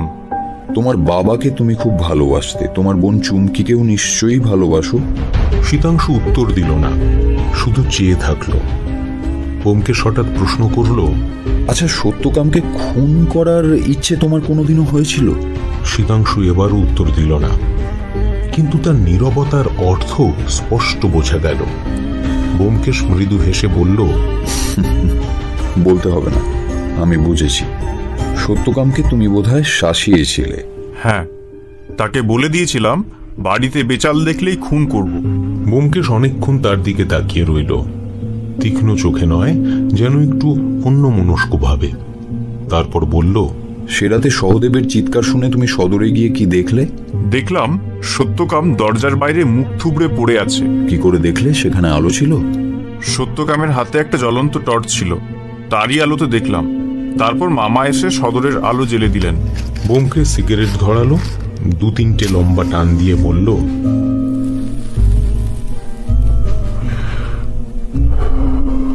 ও কথা যাক। সত্যকামকে নিয়ে তোমার মামা আর মামির মধ্যে খুব অশান্তি ছিল বোধহয়? অশান্তি? হ্যাঁ, ঝগড়া বকাবকি এরকম অবস্থায় যা হয়ে থাকে। না, ঝগড়া বকাবকি তো হতো না। একেবারেই না? মামা আর মামির মধ্যে তো কথা নেই। কথা নেই মানে? মামা মামিমার সাথে কথা বলেন না, মামিমাও মামার সাথে কথা বলেন না। সে কি? কবে থেকে? আমি যবে থেকে দেখছি এই রকমই। আগে যখন মানিকতলায় ছিলাম প্রায়ই মামা বাড়ি আসতাম, তখনও মামা মামিমাকে কথা বলতে দেখিনি। তোমার মামিমা কেমন মানুষ? ঝগড়াটে? মোটেই না, খুব ভালো মানুষ। ব্যোমকেশ আর প্রশ্ন করল না, চোখ বুজে যেন ধ্যানমগ্ন হল। আমার মনে পড়ে গেল, কাল সকালবেলা উষাপতিবাবুর স্ত্রী হঠাৎ ঘরে ঢুকতে তিনি বিস্মিত চোখে তার দিকে তাকিয়েছিলেন। তখন তার সেই তাকানোর অর্থ বুঝতে পারিনি। স্বামী স্ত্রীর দীর্ঘ মনান্তর কি পুত্রের মৃত্যুতে জোড়া লেগেছে? শীতাংশু চলে যাওয়ার পরও ব্যোমকেশ অনেকক্ষণ চোখ বুজে বসে রইল। তারপর নিঃশ্বাস ফেলে চোখ খুলল। বড়ই ট্র্যাজিক ব্যাপার অজিত। শীতাংশুকে কেমন মনে হলো? মনে হলো সত্যি বলছে। ছেলেটা বুদ্ধিমান, ভারী বুদ্ধিমান। এই বলে ব্যোমকেশ আবার ধ্যানে মগ্ন হয়ে পড়ল। আধ ঘন্টা বাদে তার ধ্যান ভাঙল বাইরের দরজায় কড়া নাড়ার শব্দে। আমি উঠে গিয়ে দরজা খুললাম। দেখি উষাপতিবাবু। ব্যোমকেশের আহ্বানে উষাপতিবাবু চেয়ারে এসে বসলেন। ক্লান্ত অবসন্ন মূর্তি, চোখ দুটো হালকা লাল, শরীর ভেঙে পড়েছে। ব্যোমকেশ সিগারেটের কৌটো তাঁর দিকে বাড়িয়ে দিল। দুজনে কিছুক্ষণ অনুসন্ধিৎসু চোখে একে অন্যের দিকে তাকিয়ে রইলেন। তারপর উষাপতিবাবু বললেন, থাক, আমি এখনই উঠব। আপনার ফোন পাবার পর থানায় গিয়েছিলাম, তা ওরা কোনো খবরই রাখে না। তাই ভাবলাম দেখি আপনি যদি কোনো খবর পেয়ে থাকেন। উষাপতিবাবুর কথায় যে প্রচ্ছন্ন প্রশ্ন ছিল, ব্যোমকেশ সরাসরি তার উত্তর না দিয়ে বলল, একদিনের কাজ নয় উষাপতিবাবু, সময় লাগবে। আপনার উপর দিয়ে খুবই ধকল যাচ্ছে। আজ বাড়ি থেকে না বেরোলেই পারতেন। তাছাড়া আপনার স্ত্রীকেও দেখাশোনা করা দরকার। উষাপতিবাবুর মুখ লক্ষ্য করলাম। স্ত্রী প্রসঙ্গে তার মুখের কোনো ভাবান্তর হল না। স্ত্রীর সঙ্গে তার যে বহুদিনের ঝামেলা, তার কোনো চিহ্নও পাওয়া গেল না। বললেন, আমার স্ত্রীর জন্যই ভাবনা। তিনি একেবারে ভেঙে পড়েছেন। কলকাতা ছেড়ে যেখানে হোক গেলেই বোধহয় কাজ হবে। তা ঠিক। কোথায় যাবেন কিছু ঠিক করেছেন? কাশী, বৃন্দাবন, আগ্রা, দিল্লি। কিন্তু পুলিশ আপত্তি করবে না তো? মনে হয় না আপত্তি করবে। পুলিশকে বলে যাবেন। যদি আপত্তি না করে কাল পরশুর মধ্যেই বেরিয়ে পড়ব। কলকাতা যেন বিষবৎ মনে হচ্ছে। আচ্ছা, নমস্কার। এই বলে উষাপতিবাবু উঠে দাঁড়ালেন। আপনার দোকান কি বন্ধ রাখবেন? দোকান? সুচিত্রা? না না, বন্ধ রাখবো কেন? দোকানের পুরনো খাজাঞ্চি ধনঞ্জয় বাবু আছেন, বিশ্বাসী লোক, তিনি চালাবেন। আমার ভাগ্নে সীতুকেও ভাবছি দোকানে ঢুকিয়ে নেব। পড়াশোনা করে আর কি হবে, দোকানটাই দেখুক। আর তো আমার কেউ নেই। দীর্ঘশ্বাস ফেলে তিনি দরজার দিকে চললেন। এখন দোকানের দিকে যাচ্ছেন নাকি? না, এখন আর দোকানে যাব না। ধনঞ্জয় বাবুকে ফোন করে জানিয়ে দিয়েছি। ও আচ্ছা, আসুন তাহলে। নমস্কার। উষাপতিবাবু চলে গেলেন। ব্যোমকেশ পরপর 3টে সিগারেট নিঃশেষ করে শেষে উঠে দাঁড়ালো। বলল, অজিত, আমি একবার বেরোচ্ছি, তুমি বাড়িতেই থেকো। কোথায় যাচ্ছ? সুচিত্রা এম্পোরিয়ামে। খাজাঞ্চি ধনঞ্জয় বাবুর সাথে আলাপ করা দরকার। ব্যোমকেশ যখন ফিরল তখন 1:30 বেজে গেছে। আমি স্নান সেরে অপেক্ষা করছি। সত্যবতী অস্থিরভাবে ভেতরে যাচ্ছে, বাইরে আসছে। ব্যোমকেশ পাঞ্জাবিটা খুলে ফেলল, তক্তপোষের উপর শুয়ে পড়ল। বসন্তকাল হলেও দুপুরবেলা রোদ বেশ কড়া। বললাম, খাজাঞ্জি মশাইয়ের সঙ্গে আলাপ বেশ জমে উঠেছিল দেখছি। লোকটা কে জানো? পরশু সুচিত্রার দোতলায় যে ক্যাশিয়ার আমাদের ক্যাশ মেমো কেটেছিল সেই। তাই নাকি? তা কি পেলে তার কাছ থেকে? পেলাম একটা প্রীতি উপহার। প্রীতি উপহার? হ্যাঁ, 20-25 বছর আগে বিয়ের সময় প্রীতি উপহার ছাপার খুব চলন ছিল, এখন কমে গেছে। ঘুড়ির কাগজের মতো পিতপিতে কাগজের রুমালে লাল কালিতে ছাপা কবিতা, মাথার ওপর ডানা মেলে দেওয়া প্রজাপতির ছবি। দেখেছো নিশ্চয়ই? দেখেছি। খাজাঞ্জি মশাই এই প্রীতি উপহার তোমাকে দিয়েছেন? হ্যাঁ, ওই যে পাঞ্জাবির পকেটে আছে, বার করে দেখো না। কিন্তু এটা কার বিয়ের প্রীতি উপহার? পড়ে দেখো না। পাঞ্জাবির পকেট থেকে প্রীতি উপহারটা বের করলাম। পিতপিতে কাগজে লাল কালিতে ছাপা কবিতা, উপরে পাখা মেলা প্রজাপতি, তাকে ঘিরে রামধনুর আকারে লেখা আছে, কুমারী সুচিত্রার সঙ্গে উষাপতির শুভ পরিণয়। তারপর কবিতা। এই কবিতা পড়ে মানে বুঝতে পারে এমন দিগ্গজ পণ্ডিত পৃথিবীতে নেই। সবার শেষে কাব্য রচয়িতার নাম শ্রী ধনঞ্জয় মণ্ডল ও সুচিত্রা এম্পোরিয়ামের কর্মীবৃন্দ। বললাম, এই কবিতার ঐতিহাসিক মূল্য থাকতে পারে, এছাড়া আর কিছু পেলে না? আর কিছুর দরকারই নেই, এই প্রীতি উপহারের মধ্যেই সবকিছু আছে। কি আছে? আমি তো কিছুই দেখছি না। হায় অন্ধ, ভালো করে দেখো। কবিতাটা আবার পড়লাম। পড়তে খুব অসুবিধে হলো, তাও পড়লাম। তারপর বললাম, এই কবিতার মধ্যে যদি কোনো ইশারা ইঙ্গিত থেকেও থাকে তার মানে বোঝা আমার কম্য নয়। সুচিত্রা নিশ্চয়ই উষাপতির স্ত্রীর নাম। তার সঙ্গে উষাপতিবাবুর বিয়ে হওয়াতে ধনঞ্জয় মণ্ডল এবং সুচিত্রা এম্পোরিয়ামের কর্মীবৃন্দ খুব আহ্লাদিত হয়েছিলেন, এটুকুই যে আন্দাজ করতে পেরেছি। কবিতা নয়, কবিতা নয়, তারিখ, তারিখ। বিয়ের তারিখটা দেখো ভালো করে। তারিখ নিচের দিকে বাঁ দিকের কোণে লেখা ছিল, কলকাতা 13ই ফেব্রুয়ারি 1927। বললাম, হ্যাঁ তারিখটা দেখলাম, কিন্তু কিছুই তো বুঝতে পারলাম না। সত্যকাম তার জন্ম তারিখ বলেছিল মনে আছে? বলেছিল মনে আছে, কিন্তু তারিখটা মনে নেই। আমার মনে আছে। এসব সাল তারিখের মানে কি? আর সত্যকামের খুনের সঙ্গী বা এর সম্পর্ক কি? ঘনিষ্ঠ সম্পর্ক আছে অজিত, ঘনিষ্ঠ সম্পর্ক আছে। ভেবে দেখো। ভেবে দেখতে পারি না। তুমি যদি বুঝে থাকো কে খুন করেছে সরাসরি বলো। তুমি সত্যি বুঝতে পারছো না? না। কে খুন করেছে সত্যকামকে? উষাপতি বাবু। বাপ ছেলেকে খুন করেছে? করলেও খুব একটা অন্যায় হতো না, কিন্তু সত্যকাম উষাপতি বাবুর ছেলে নয়। মাথা গুলিয়ে গেল। কিছুক্ষণ জবুথবু হয়ে বসে রইলাম। তারপর সত্যবতী ভেতরের দরজা থেকে গলা বাড়িয়ে বলল, হ্যাঁ গো, আজ কি তোমাদের উপোস? তারপর 4টের সময় আবার উষাপতিবাবু আসলেন। এবারেও অনাহুত হয়েই এসেছেন। সকালবেলার ক্লান্ত বিষণ্ণতা এখন আর নেই, চোখে সতর্ক তীক্ষ্ণতা। তিনি এসে ব্যোমকেশের সামনে বসলেন। কিছুক্ষণ সেন দৃষ্টিতে তাকে বিদ্ধ করে বললেন, আপনি ধনঞ্জয় বাবুর সঙ্গে দেখা করতে গিয়েছিলেন? হ্যাঁ, গিয়েছিলাম। কি জানতে গিয়েছিলেন? যা জানতে গিয়েছিলাম জানতে পেরেছি। কি জানতে গিয়েছিলেন? সবই জানতে পেরেছি উষাপতি বাবু। এমনকি দৌড়ে আঁটা রাংতার চাকতির তত্ত্বটাও অজানা নেই। উষাপতিবাবুর প্রশ্নের তীব্রতা যেন ধাক্কা খেয়ে থেমে গেল।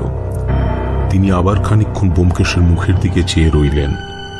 তারপর সংযত স্বরে বললেন, যা জানতে পেরেছেন তা আদালতে প্রমাণ করতে পারবেন? আপনার বিয়ের তারিখ আর সত্যকামের জন্মের তারিখ ছাড়া আর কিছু প্রমাণ করা যাবে কিনা সন্দেহ, কিন্তু আমি প্রমাণ কিছুই করতে চাইনি উষাপতি বাবু। আমি শুধু জানতে চেয়েছিলাম। সত্যকাম আমাকে বলেছিল তার মৃত্যু সম্বন্ধে খোঁজ চালাতে। আসামিকে পুলিশে ধরিয়ে দেওয়ার কোনো দায়িত্ব আমার নেই। উষাপতিবাবু স্থির চোখে ব্যোমকেশের দিকে তাকিয়ে রইলেন। ধীরে ধীরে তার মুখের পরিবর্তন হল। এতক্ষণ তিনি যেন যুদ্ধ করবার জন্য উদ্যত হয়েছিলেন, এখন হঠাৎ অস্ত্র নামালেন। অবিশ্বাস মিশ্রিত স্বরে বললেন, আপনি যা জানতে পেরেছেন পুলিশকে তা বলবেন না। পুলিশ আমার সাহায্য চায় না, আমি কেন তাদের গায়ে পড়ে সাহায্য করতে যাব? উষাপতিবাবু পকেট থেকে রুমাল বের করে দুহাতে রুমাল দিয়ে মুখ ঢাকলেন। তার শরীর 2-3 বার অবরুদ্ধ আবেগে ঝাঁকুনি দিয়ে উঠল। তারপর তিনি যখন মুখ খুললেন তখন দেখলাম তার মুখের চেহারা একেবারে বদলে গেছে। অনেকদিন রোগ ভোগের পরে মরণাপন্ন রোগী প্রথম আরোগ্যের আশ্বাস পেলে তার মুখে যে ভাব ফুটে ওঠে, উষাপতিবাবুর মুখেও সেই ভাব ফুটে উঠেছে। তিনি আরো কিছুক্ষণ নীরবে বসে নিজেকে সামলে নিলেন। তারপর ভাঙা ভাঙা স্বরে বললেন, ব্যোমকেশবাবু, সত্যকামের মৃত্যু কেন দরকার হয়েছিল আপনি তা শুনবেন? শুনব, আপনি সব কথা খুলে বলুন। উষাপতিবাবু একবার কাতর চোখে আমার দিকে তাকালেন।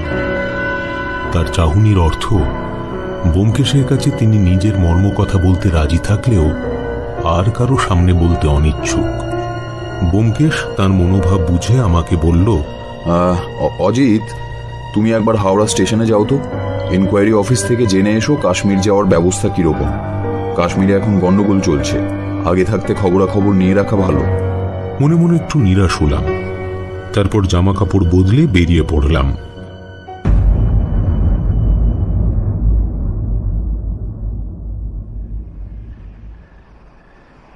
হাওড়া স্টেশনের কাজ সেরে যখন ফিরলাম তখন সন্ধে হয়। সদর দরজা ভেজানো ছিল। ঘরে ঢুকে দেখলাম উষাপতিবাবু চলে গেছেন। ছায়াচ্ছন্ন ঘরের অপর প্রান্তে জানলার সামনে চেয়ার টেনে সত্যবতী ও ব্যোমকেশ ঘেঁষাঘেঁষি করে বসে আছে। জানলা দিয়ে ফুরফুরে দক্ষিণা বাতাস বইছে। আমাকে দেখে সত্যবতী একটু সরে বসল। আমি কাছে এসে বললাম, বেশ তো কপত কপতির মতো বসে বসে মলয় মারুত সেবন করছো। তা খোকা কোথায়? সত্যবতী একটু লজ্জিত হয়ে বলল, পুঁটিরাম খোকাকে পার্কে বেড়াতে নিয়ে গেছে। দেখো অজিত, কবিদের কথা মিছে নয়। তারা যে বসন্ত ঋতুর সমাগমে ক্ষেপে ওঠেন তার যথেষ্ট কারণ আছে। মলয় মারুতে যুবক যুবতীরাই বেশি ঘায়েল হয় বটে, কিন্তু বয়স্ক ব্যক্তিরাও বাদ পড়েন না। আমার তো বিশ্বাস, এটা যদি বসন্তকাল না হতো তাহলে উষাপতিবাবু সত্যকামকে খুন করতেন কিনা সন্দেহ। বলো কি, বসন্তকালের এমন মারাত্মক শক্তির কথা কবিরা তো কিছু লেখেননি? স্পষ্ট না লিখলেও ইশারায় বলেছেন, শক্তি মাত্রেই মারাত্মক। যে আগুন আলো দেয় সেই আগুনই কিন্তু পুড়িয়ে ছারখার করে দিতে পারে। যাকে যাক, কাশ্মীরের কি খবর বলো? কাশ্মীরে লড়াই বেঁধেছে, সাধারণ লোককে যেতেও দিচ্ছে না। যেতে হলে ভারত সরকারের পারমিট চাই। পারমিট জোগাড় করা খুব একটা শক্ত হবে না। ভারত সরকারের সঙ্গে এখন আমার গভীর প্রণয়, অন্তত যতদিন বল্লভভাই প্যাটেল বেঁচে আছেন। কিন্তু কথা হচ্ছে, সবাই মিলে কাশ্মীর যাওয়া কি ঠিক হবে? খোকা সবেমাত্র স্কুলে ঢুকেছে, গরমের ছুটিরও দেরি আছে অনেক। ওকে স্কুল কামাই করিয়ে নিয়ে যাওয়া আমার ঠিক উচিত মনে হচ্ছে না। খোকা যাবে কেন? খোকা তো বাড়িতে থাকবে। ঠাকুরপো, তুমি খোকার দেখাশোনা করতে পারবে না? আমি কিছুক্ষণ সত্যবতীর দিকে তাকিয়ে থেকে বললাম, ও এই মতলব। তোমরা দুটিতে হংস মিথুনের মতো কাশ্মীরে উড়ে যাবে, আর আমি খোকাকে নিয়ে বাসায় পড়ে থাকবো, তাই তো? ভাই ব্যোমকেশ, তুমি ঠিক বলেছ, বসন্ত ঋতু বড় মারাত্মক ঋতু। কিন্তু কুছ পরোয়া নেই। যাও, তোমরা টোটো করে ঘুরে বেড়াওগে, আমি খোকাকে নিয়ে মনের আনন্দে থাকব। সত্যি কথা বলতে কি, কাশ্মীর যাওয়ার ইচ্ছে আমার একটুও ছিল না। বাংলাদেশই আমার ভূস্বর্গ। সত্যবতী ঠোঁটের উপর আঁচল চাপা দিয়ে হাসি গোপন করল। ব্যোমকেশ মৃদু গুঞ্জনে কবিতা আবৃত্তি করল। যৌবন মধুর কাল, তাও বিনাশিবে কাল, কালে পিও প্রেম মধু করিয়া যতন। একটা সিগারেট দাও, আমার শেষ হয়ে গেছে। সিগারেট দিয়ে বললাম, কবিতা পড়ে পড়ে তোমার চরিত্র না খারাপ হয়ে গেছে। কিন্তু ও কথা থাক, উষাপতিবাবু যে নিজের চরিতামৃত শুনিয়ে গেলেন, তা বলতে বাধা আছে কি? কিছুমাত্র নেই, তোমার জন্যই তো অপেক্ষা করছিলাম। তোমাদের দুজনকে একসাথে শোনাতে চাই। বড় মর্মান্তিক ঘটনা অজিত।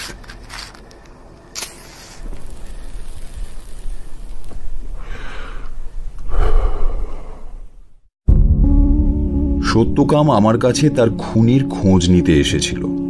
সে জানতো তাকে কে খুন করতে চায়, কিন্তু তার নাম আমাকে বলল না। প্রশ্ন হচ্ছে, কেন বলল না? এখন বুঝতে পারি, না বলার গুরুতর কারণ আছে। পরিবারের কেচ্ছা বেরিয়ে আসত। সে জারজ, তার মা কলঙ্কিনী, এ কথা সে জানাতে চায়নি। নিজের কলঙ্ক কজন বলে? সবাই তো আর সত্যযুগের সত্যকাম নয়। একটা ইঙ্গিত সে আমাকে কিন্তু দিয়েছিল, তার জন্মের তারিখ, কিন্তু এমনভাবে দিয়েছিল যে সন্দেহ করার কোনো কারণই থাকে না এর মধ্যে তার মৃত্যু রহস্যের চাবি আছে।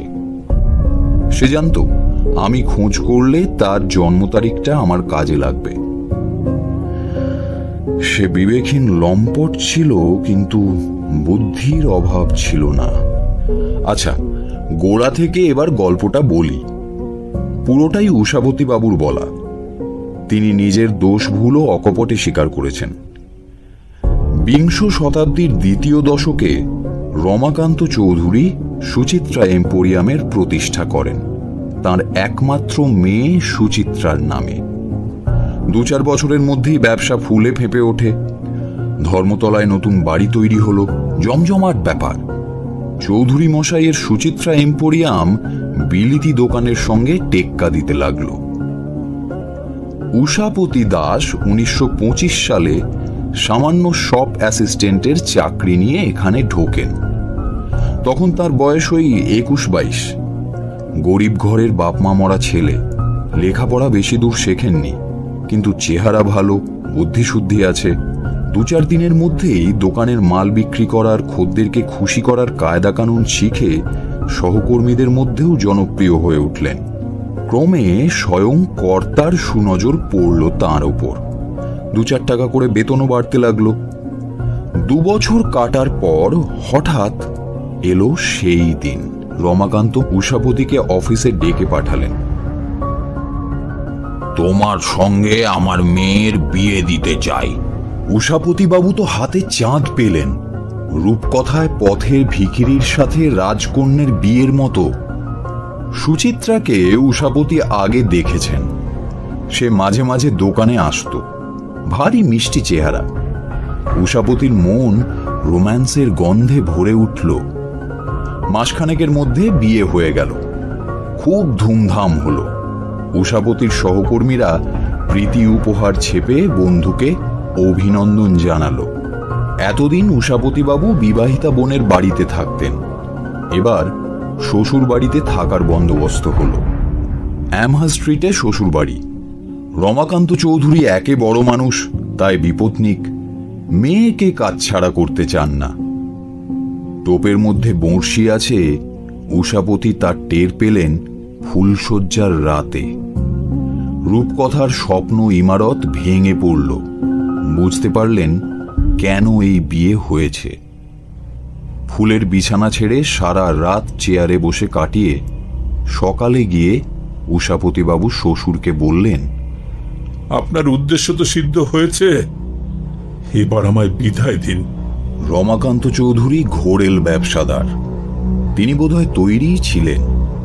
মোলায়েম সুরে উষাপতিকে বোঝাতে শুরু করলেন। দেখো রমা, সুচিত্রা ছেলে মানুষ, মা মরা মেয়ে। তার উপর আজকাল দেশে যা হাওয়া বইতে শুরু করেছে, তাতে মেয়েদের সামলে রাখাই দায়। সুচিত্রা খুবই ভালো মেয়ে, শুধু বর্তমান আবহাওয়ার দোষে একটু ভুল করে ফেলেছে বাবা। আজকাল ঘরে ঘরে এই ব্যাপার হচ্ছে। ঠক বাঁচতে গাঁ উজাড়। কিন্তু বাইরের লোককে কি জানাতে পারি? কেউ জানতে পারলে আমাদের এই পরিবারেরই তো মুখে চুনকালি পড়বে। অতএব একটু মানিয়ে গুছিয়ে নাও বাবা। আমায় মাফ করুন, আমি গরিব বটে, কিন্তু সৎ বংশের ছেলে। আমি পারবো না। কথায় চিড়ে না ভেজায় রমাকান্ত ব্রহ্মাস্ত্রটি ছুঁড়লেন। আজ থেকে সুচিত্রা এম্পোরিয়ামের 8 আনা অংশীদার তুমি। আমি মরে গেলে আমার যা কিছু সব তোমরাই পাবে। কিন্তু আজ থেকে তুমি আমার পার্টনার হলে। দোকানে আমার যেমন হুকুম চলে তোমারও চলবে। এরপর তুমি ভেবে দেখো। উষাপতির তো মাথা ঘুরে গেল। রাজকন্যাটি দাগি বটে, কিন্তু হাতে অর্ধেক রাজত্ব। মোট কথা উষাপতি শেষ পর্যন্ত রাজি হলেন, কিন্তু স্ত্রীর সঙ্গে কোনো সম্পর্ক রইল না। শুতেনও আলাদা। সুচিত্রা ভালো মেয়ে। একটা ঘটনা দুর্ভাগ্যক্রমে ঘটে গেছিল। সে বাইরে যাওয়া বন্ধ করে দিল। সংযতভাবে ঘরেই থাকল। বিয়ের মাস 4 পর রমাকান্ত মেয়েকে নিয়ে বিলেতে গেলেন। অজুহাত মেয়ের চিকিৎসা। ফিরলেন যখন, তখন সুচিত্রার কোলে ছেলে। দেখে বোঝা যায় না 2 মাস না 5 মাস। তারপর দুজনের কঠোর তপস্যার জীবন শুরু। উষাপতির কাছে দোকানই সর্বস্ব। নিজের যৌবনের জ্বালা সংবরণ করে মন প্রাণ দিয়ে দোকান চালাতে লাগলেন। ক্রমে সত্যকাম বড় হল। লম্পট বাপের রক্ত তার শরীরে।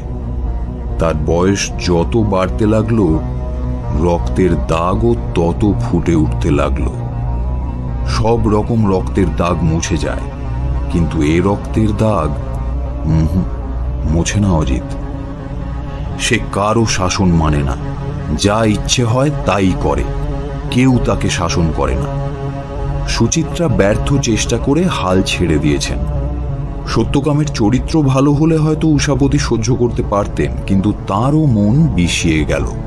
সুচিত্রার সঙ্গে উষাপতির ব্যবহারিক সম্পর্কের যদিও বা কোনো সম্ভাবনা থাকত, তাও চিরতরে মুছে গেল। সত্যকাম তাদের মাঝে ফণিমনসার কাঁটার মতো দাঁড়িয়ে রইল। সত্যকামের 19 বছর বয়সে রমাকান্ত মারা গেলেন। উইল করে সত্যকামকে নিজের অংশ দিলেন। এই সময় সত্যকাম নিজের জন্ম রহস্য জানতে পারল। বার্থ সার্টিফিকেট আর দাদামশাইয়ের কাগজপত্র পেয়ে বাকিটা আর বুঝতে অসুবিধে থাকল না। একদিন সে মাকে অপমান করে বলল, তুমি আমাকে কি শাসন করবে? কোন লজ্জায় শাসন করবে? আমি সব জানি। উষাপতি তাকে শাসন করতে গেলে তাকে বলল, তুমি আমার বাবা নও, তোমার সঙ্গে কোনো খাতির নেই। সবার জীবন অতিষ্ঠ হয়ে উঠল। দোকানের পয়সাও সে দুহাতে ওড়াতে লাগলো। যেহেতু দোকানে মহিলা খদ্দের বেশি, তাদের মন খুব সহজেই সে জয় করত। দোকানের বদনামও রটতে লাগলো, ব্যবসাও ডুবতে লাগলো। একদিন সন্ধেবেলায় উষাপতি বাড়ি ঢুকে শুনতে পেলেন সুচিত্রা কাঁদছেন আর বলছেন, এখনো কি আমার প্রায়শ্চিত্ত শেষ হয়নি? আমি যে আর পারি না। উষাপতি নেমে সহদেবকে জিজ্ঞেস করতে সে বলল, সন্ধ্যের আগে পাড়ার এক বয়স্ক মহিলা এসে মা জননীকে যা নয় তাই করে অপমান করে গেছেন বাবু। ওনার মেয়েকে নাকি দাদা বাবু সিনেমা দেখাচ্ছে আর বিলিতি হোটেলে খাওয়াচ্ছে। সেই দিনই উষাপতি বাবু ঠিক করলেন সত্যকামকে সরাতে হবে।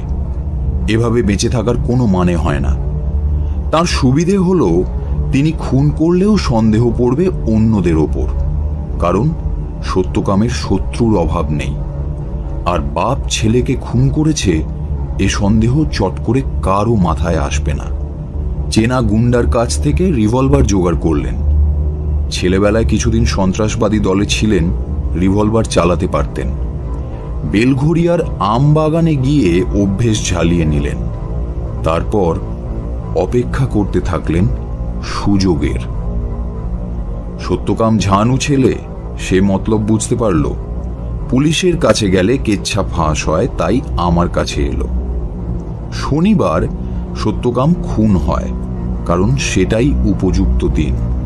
সে অন্য দিনের চেয়েও বেশি রাত্রে বাড়ি ফেরে। রাংতার চাকতি দরজার কপাটে লাগিয়ে সহদেব রান্নাঘর থেকে আসার আগেই উষাপতিবাবু ওপরে চলে গেলেন। সবাই সময় মতো ঘুমোলো, কিন্তু উষাপতিবাবু ব্যালকনির দরজা খুলে অপেক্ষা করতে লাগলেন। 2 ঘন্টা বাদে ফটকের দরজায় শব্দ হল। সত্যকাম। উষাপতিবাবু ব্যালকনিতে ঘাপটি মেরে পড়ে রইলেন।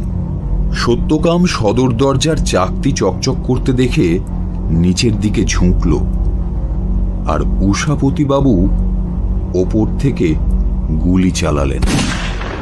গল্পটা মোটামুটি এরকম। ব্যোমকেশ চুপ করল। সত্যবতী বলল, তুমি প্রথম কখন উষাপতিকে সন্দেহ করলে? সন্দেহ গোড়া থেকেই হয়েছিল যে বাড়ির লোকেরই কাজ।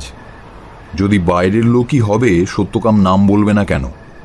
তারপর দাম্পত্য কাহিনী নজরে এলো, মনে খটকা লাগলো।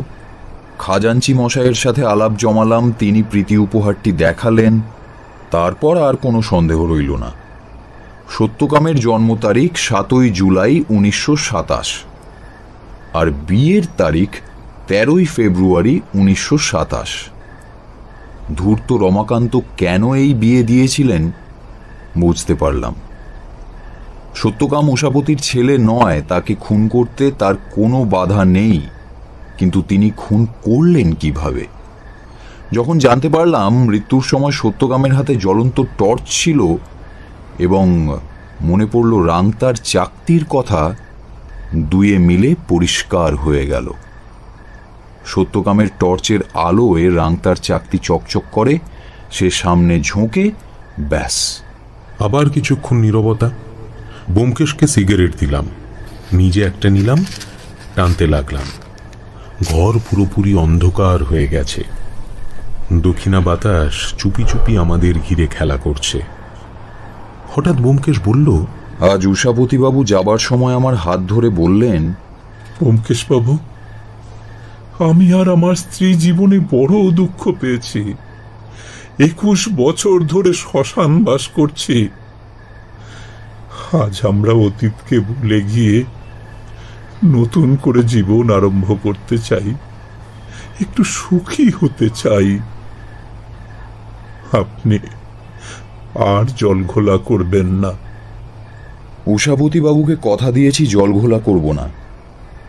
কাজটা হয়তো আইনসঙ্গত হচ্ছে না, কিন্তু আইনের চেয়েও বড় ন্যায় ধর্ম। আচ্ছা, তোমাদের কি মনে হয় আমি কোনো অন্যায় করছি? একেবারেই না। তুমি এখন এই সমস্ত চিন্তা ভাবনা ছেড়ে মনের সুখে কাশ্মীরটা বেরিয়ে এসো তো। এতক্ষণ আপনি শুনছিলেন শরদিন্দু বন্দ্যোপাধ্যায়ের ব্যোমকেশ কাহিনী রক্তের দাগ।